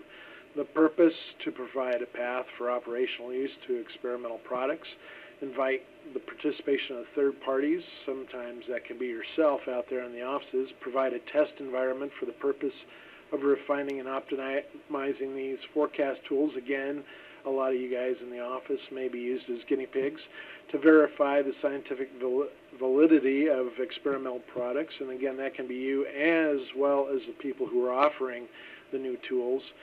To educate forecasters about experimental tools and the latest research related to these products. Sometimes that can be us here on this teaching end. Sometimes that can be inter-office or sometimes intra-office. It just depends. And then also to educate us out here, the researchers, about the operational forecast needs and constraints so that we may be able to better provide some of these products too, or at least help in the development of those products, or some of them anyway. One example is the flight path tool, which displays three-dimensional icing, turbulence, winds, temperatures, humidity in the horizontal or plan and vertical views. And then we have the newly available two-dimensional data, which includes satellite data, radar data, cloud ceiling, surface visibility data, and flight categories. a lot of things are put together to help with this flight path tool. And another new feature of this version is the Mediagram tool that combines the past observed weather data from the METARs, for example, and you combine that with the future prediction into the TAFs to come up with a tabular form of the TAF, and then that's also put into graphics a little later on, and you get a graphical version of the TAF, and we'll take a look at that in just a few minutes.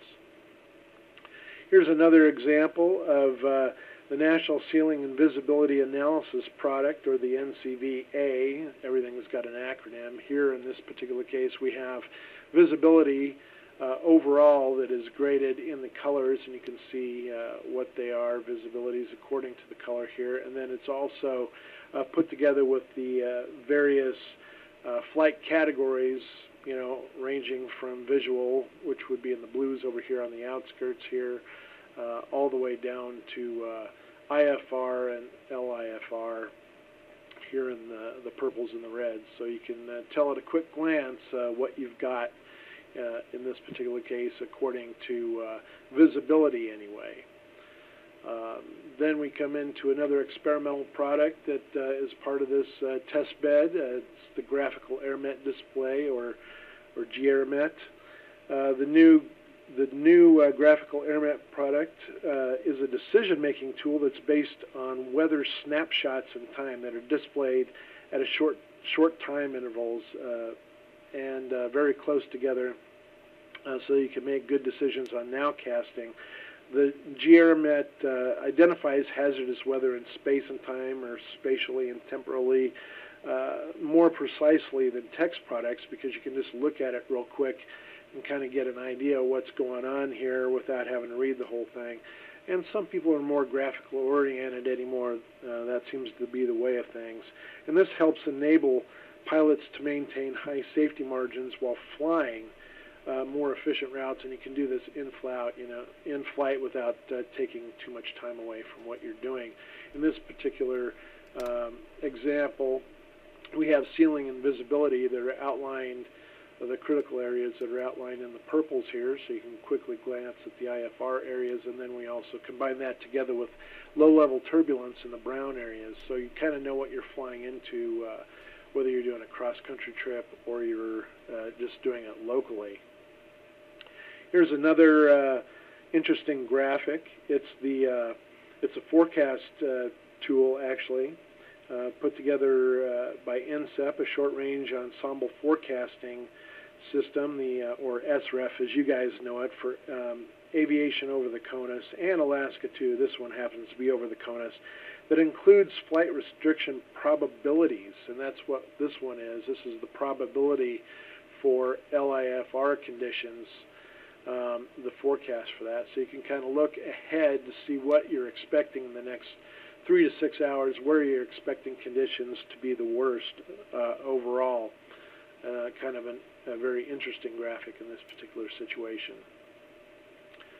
Another example that we get into are the experimental National Weather Service mobile aviation products that are put together by and for the CWFUs. In this particular situation, we have TAF graphics, which is a quick and easy way to gather lots of data about TAFs in a short period of time. And here's an example where you can just glance at it. It's giving you a graphical representation of what you're seeing. These are already out there, but they're sort of between experimental and operational, and you can tell at a quick glance where the critical weather is and what exactly it is, and it's kind of giving it to you in clouds, weather, and winds in this particular situation. So very easy way to do it very quickly.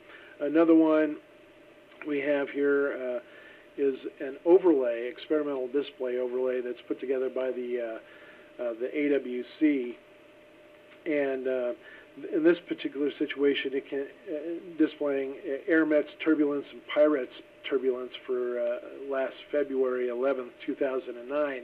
And again, it's designed, you just check off what you need in this particular situation, and it puts together, overlays all these, and you can tell where the most critical areas are, which would be right in the center of the southeast part of the country in this particular situation.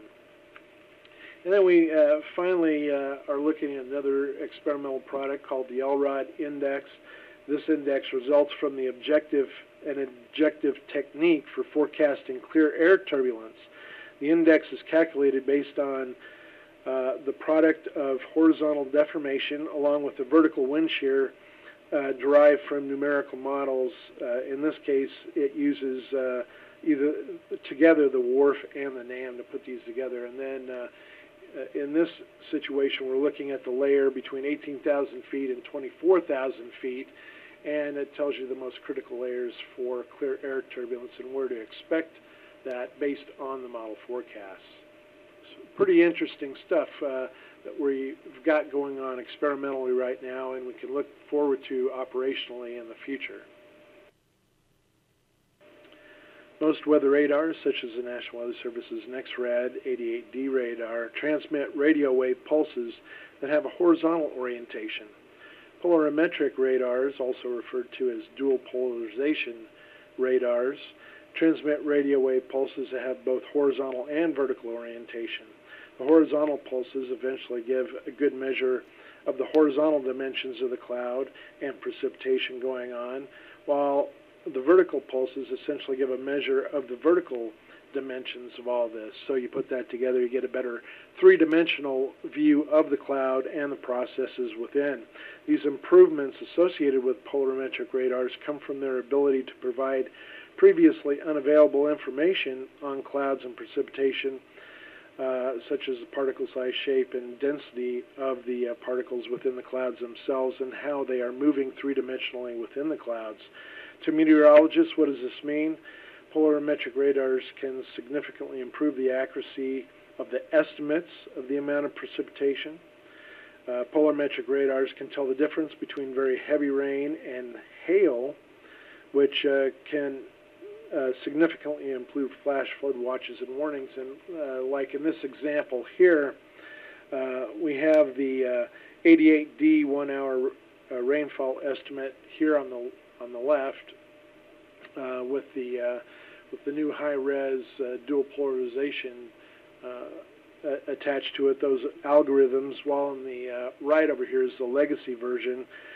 You can see how the right-hand image significantly overestimated the amount of precipitation right here, especially in the core areas, due to hail contamination, but the dual polar product provided a much better estimate in this particular situation because it was able to tell the difference between hail and rain in this particular situation and gave a much better estimate of where the cores were, how heavy they were, and that the flooding potential in this particular situation may not be quite as bad.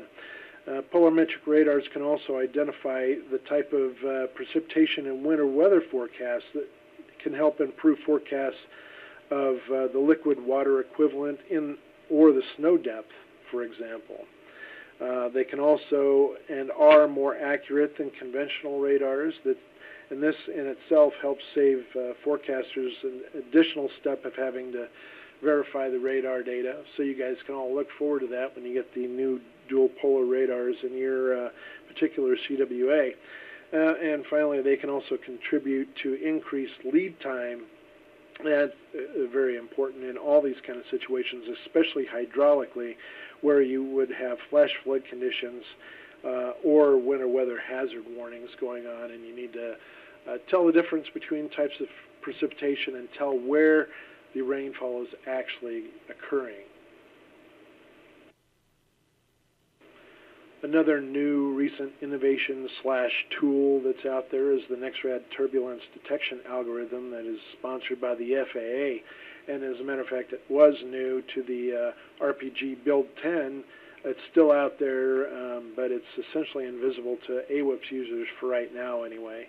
The NEXRAD turbulence detection algorithm does not really measure clear air turbulence such as we've talked about before, those produced by jet streams or flowing over mountains and that kind of thing. But instead, since about 2 out of every 3 turbulence encounters are associated with storms and clouds from the storms, the focus of the NTDA is exactly that, more convective type storm situations. The NTDA captures turbulence and storms by looking into the clouds and analyzes the distribution of the winds itself.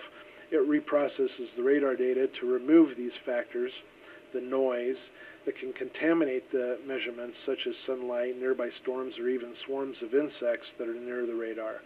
It then averages a series of measurements to provide a reliable turbulence estimate.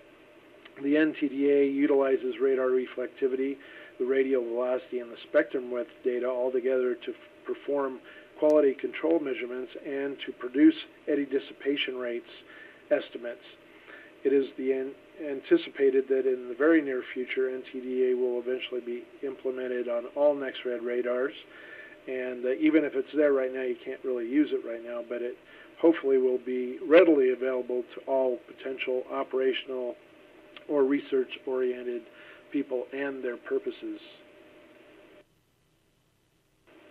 Not too long ago, and we wouldn't have even been talking about space weather, much less space weather in its relationship to aviation on Earth anyway. We're not talking about space travel in this kind of situation. But now, you know, solar events can have a detrimental impact on airlines and ground equipment anymore, and space weather storms can result in the loss or degradation of communication or make GPS navigational equipment fail to work properly. It can even ruin flight-critical electronic systems in the aircraft as they're up in the air if you have strong enough solar storms coming off the sun in the first place. And there is even the possibility of radiation hazards from all this actually hurting the crew and passengers. So we can see how it actually is important, and the more we know, the more we want to look into this kind of situation, and the forecasting for these kind of things melded in with the rest of the aviation products is sure to come in very short order. The GOES-R series of satellites are scheduled to come out near the end of the next decade. Yes, it'll be a while, but it's going to be a wait worth waiting for as we get into these new high-resolution satellites. And for more information on the satellites themselves, these future satellites, which would include the GOES-R S and T series, please see the new SHIMET session on future satellites. But as far as the GOES-R and its relationship to the aviation industry, all this more high-resolution data is going to help to avoid weather-related delays as far as the aircraft and crew and company goes. It will also help to avoid these delays when measured in passenger time, which can be very important not only to the passengers themselves, but also in the way that they react and keep with certain companies and continue to fly. If you avoid those delays, you'll keep passengers happy. It also helps you to avoid repair costs.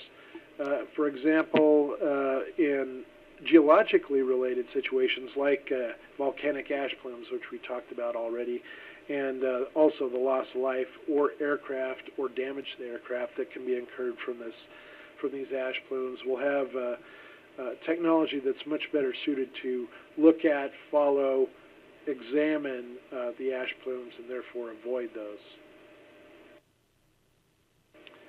Well, now we come to the end of the Aviation Hazards session. I know it was a lot of information covered in a very short period of time, but remember, it's just the tip of the iceberg as far as the individual hazards themselves go.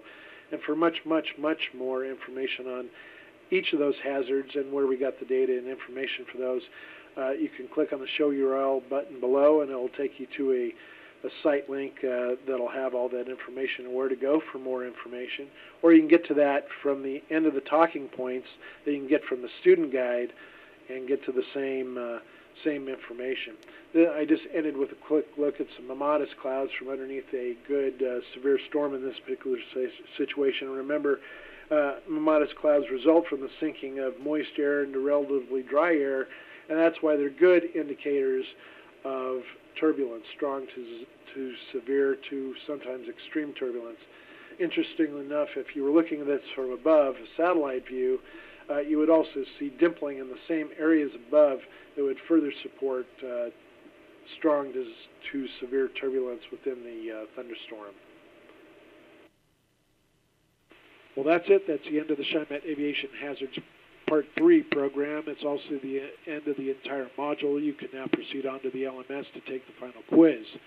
If you need to contact us further for comments or questions, please do so through either one of these email addresses here. And also to remember to visit the Visit blog from time to time to take a closer look at all meteorological issues. And if you have something to donate to the blog, do that too. Thank you very much.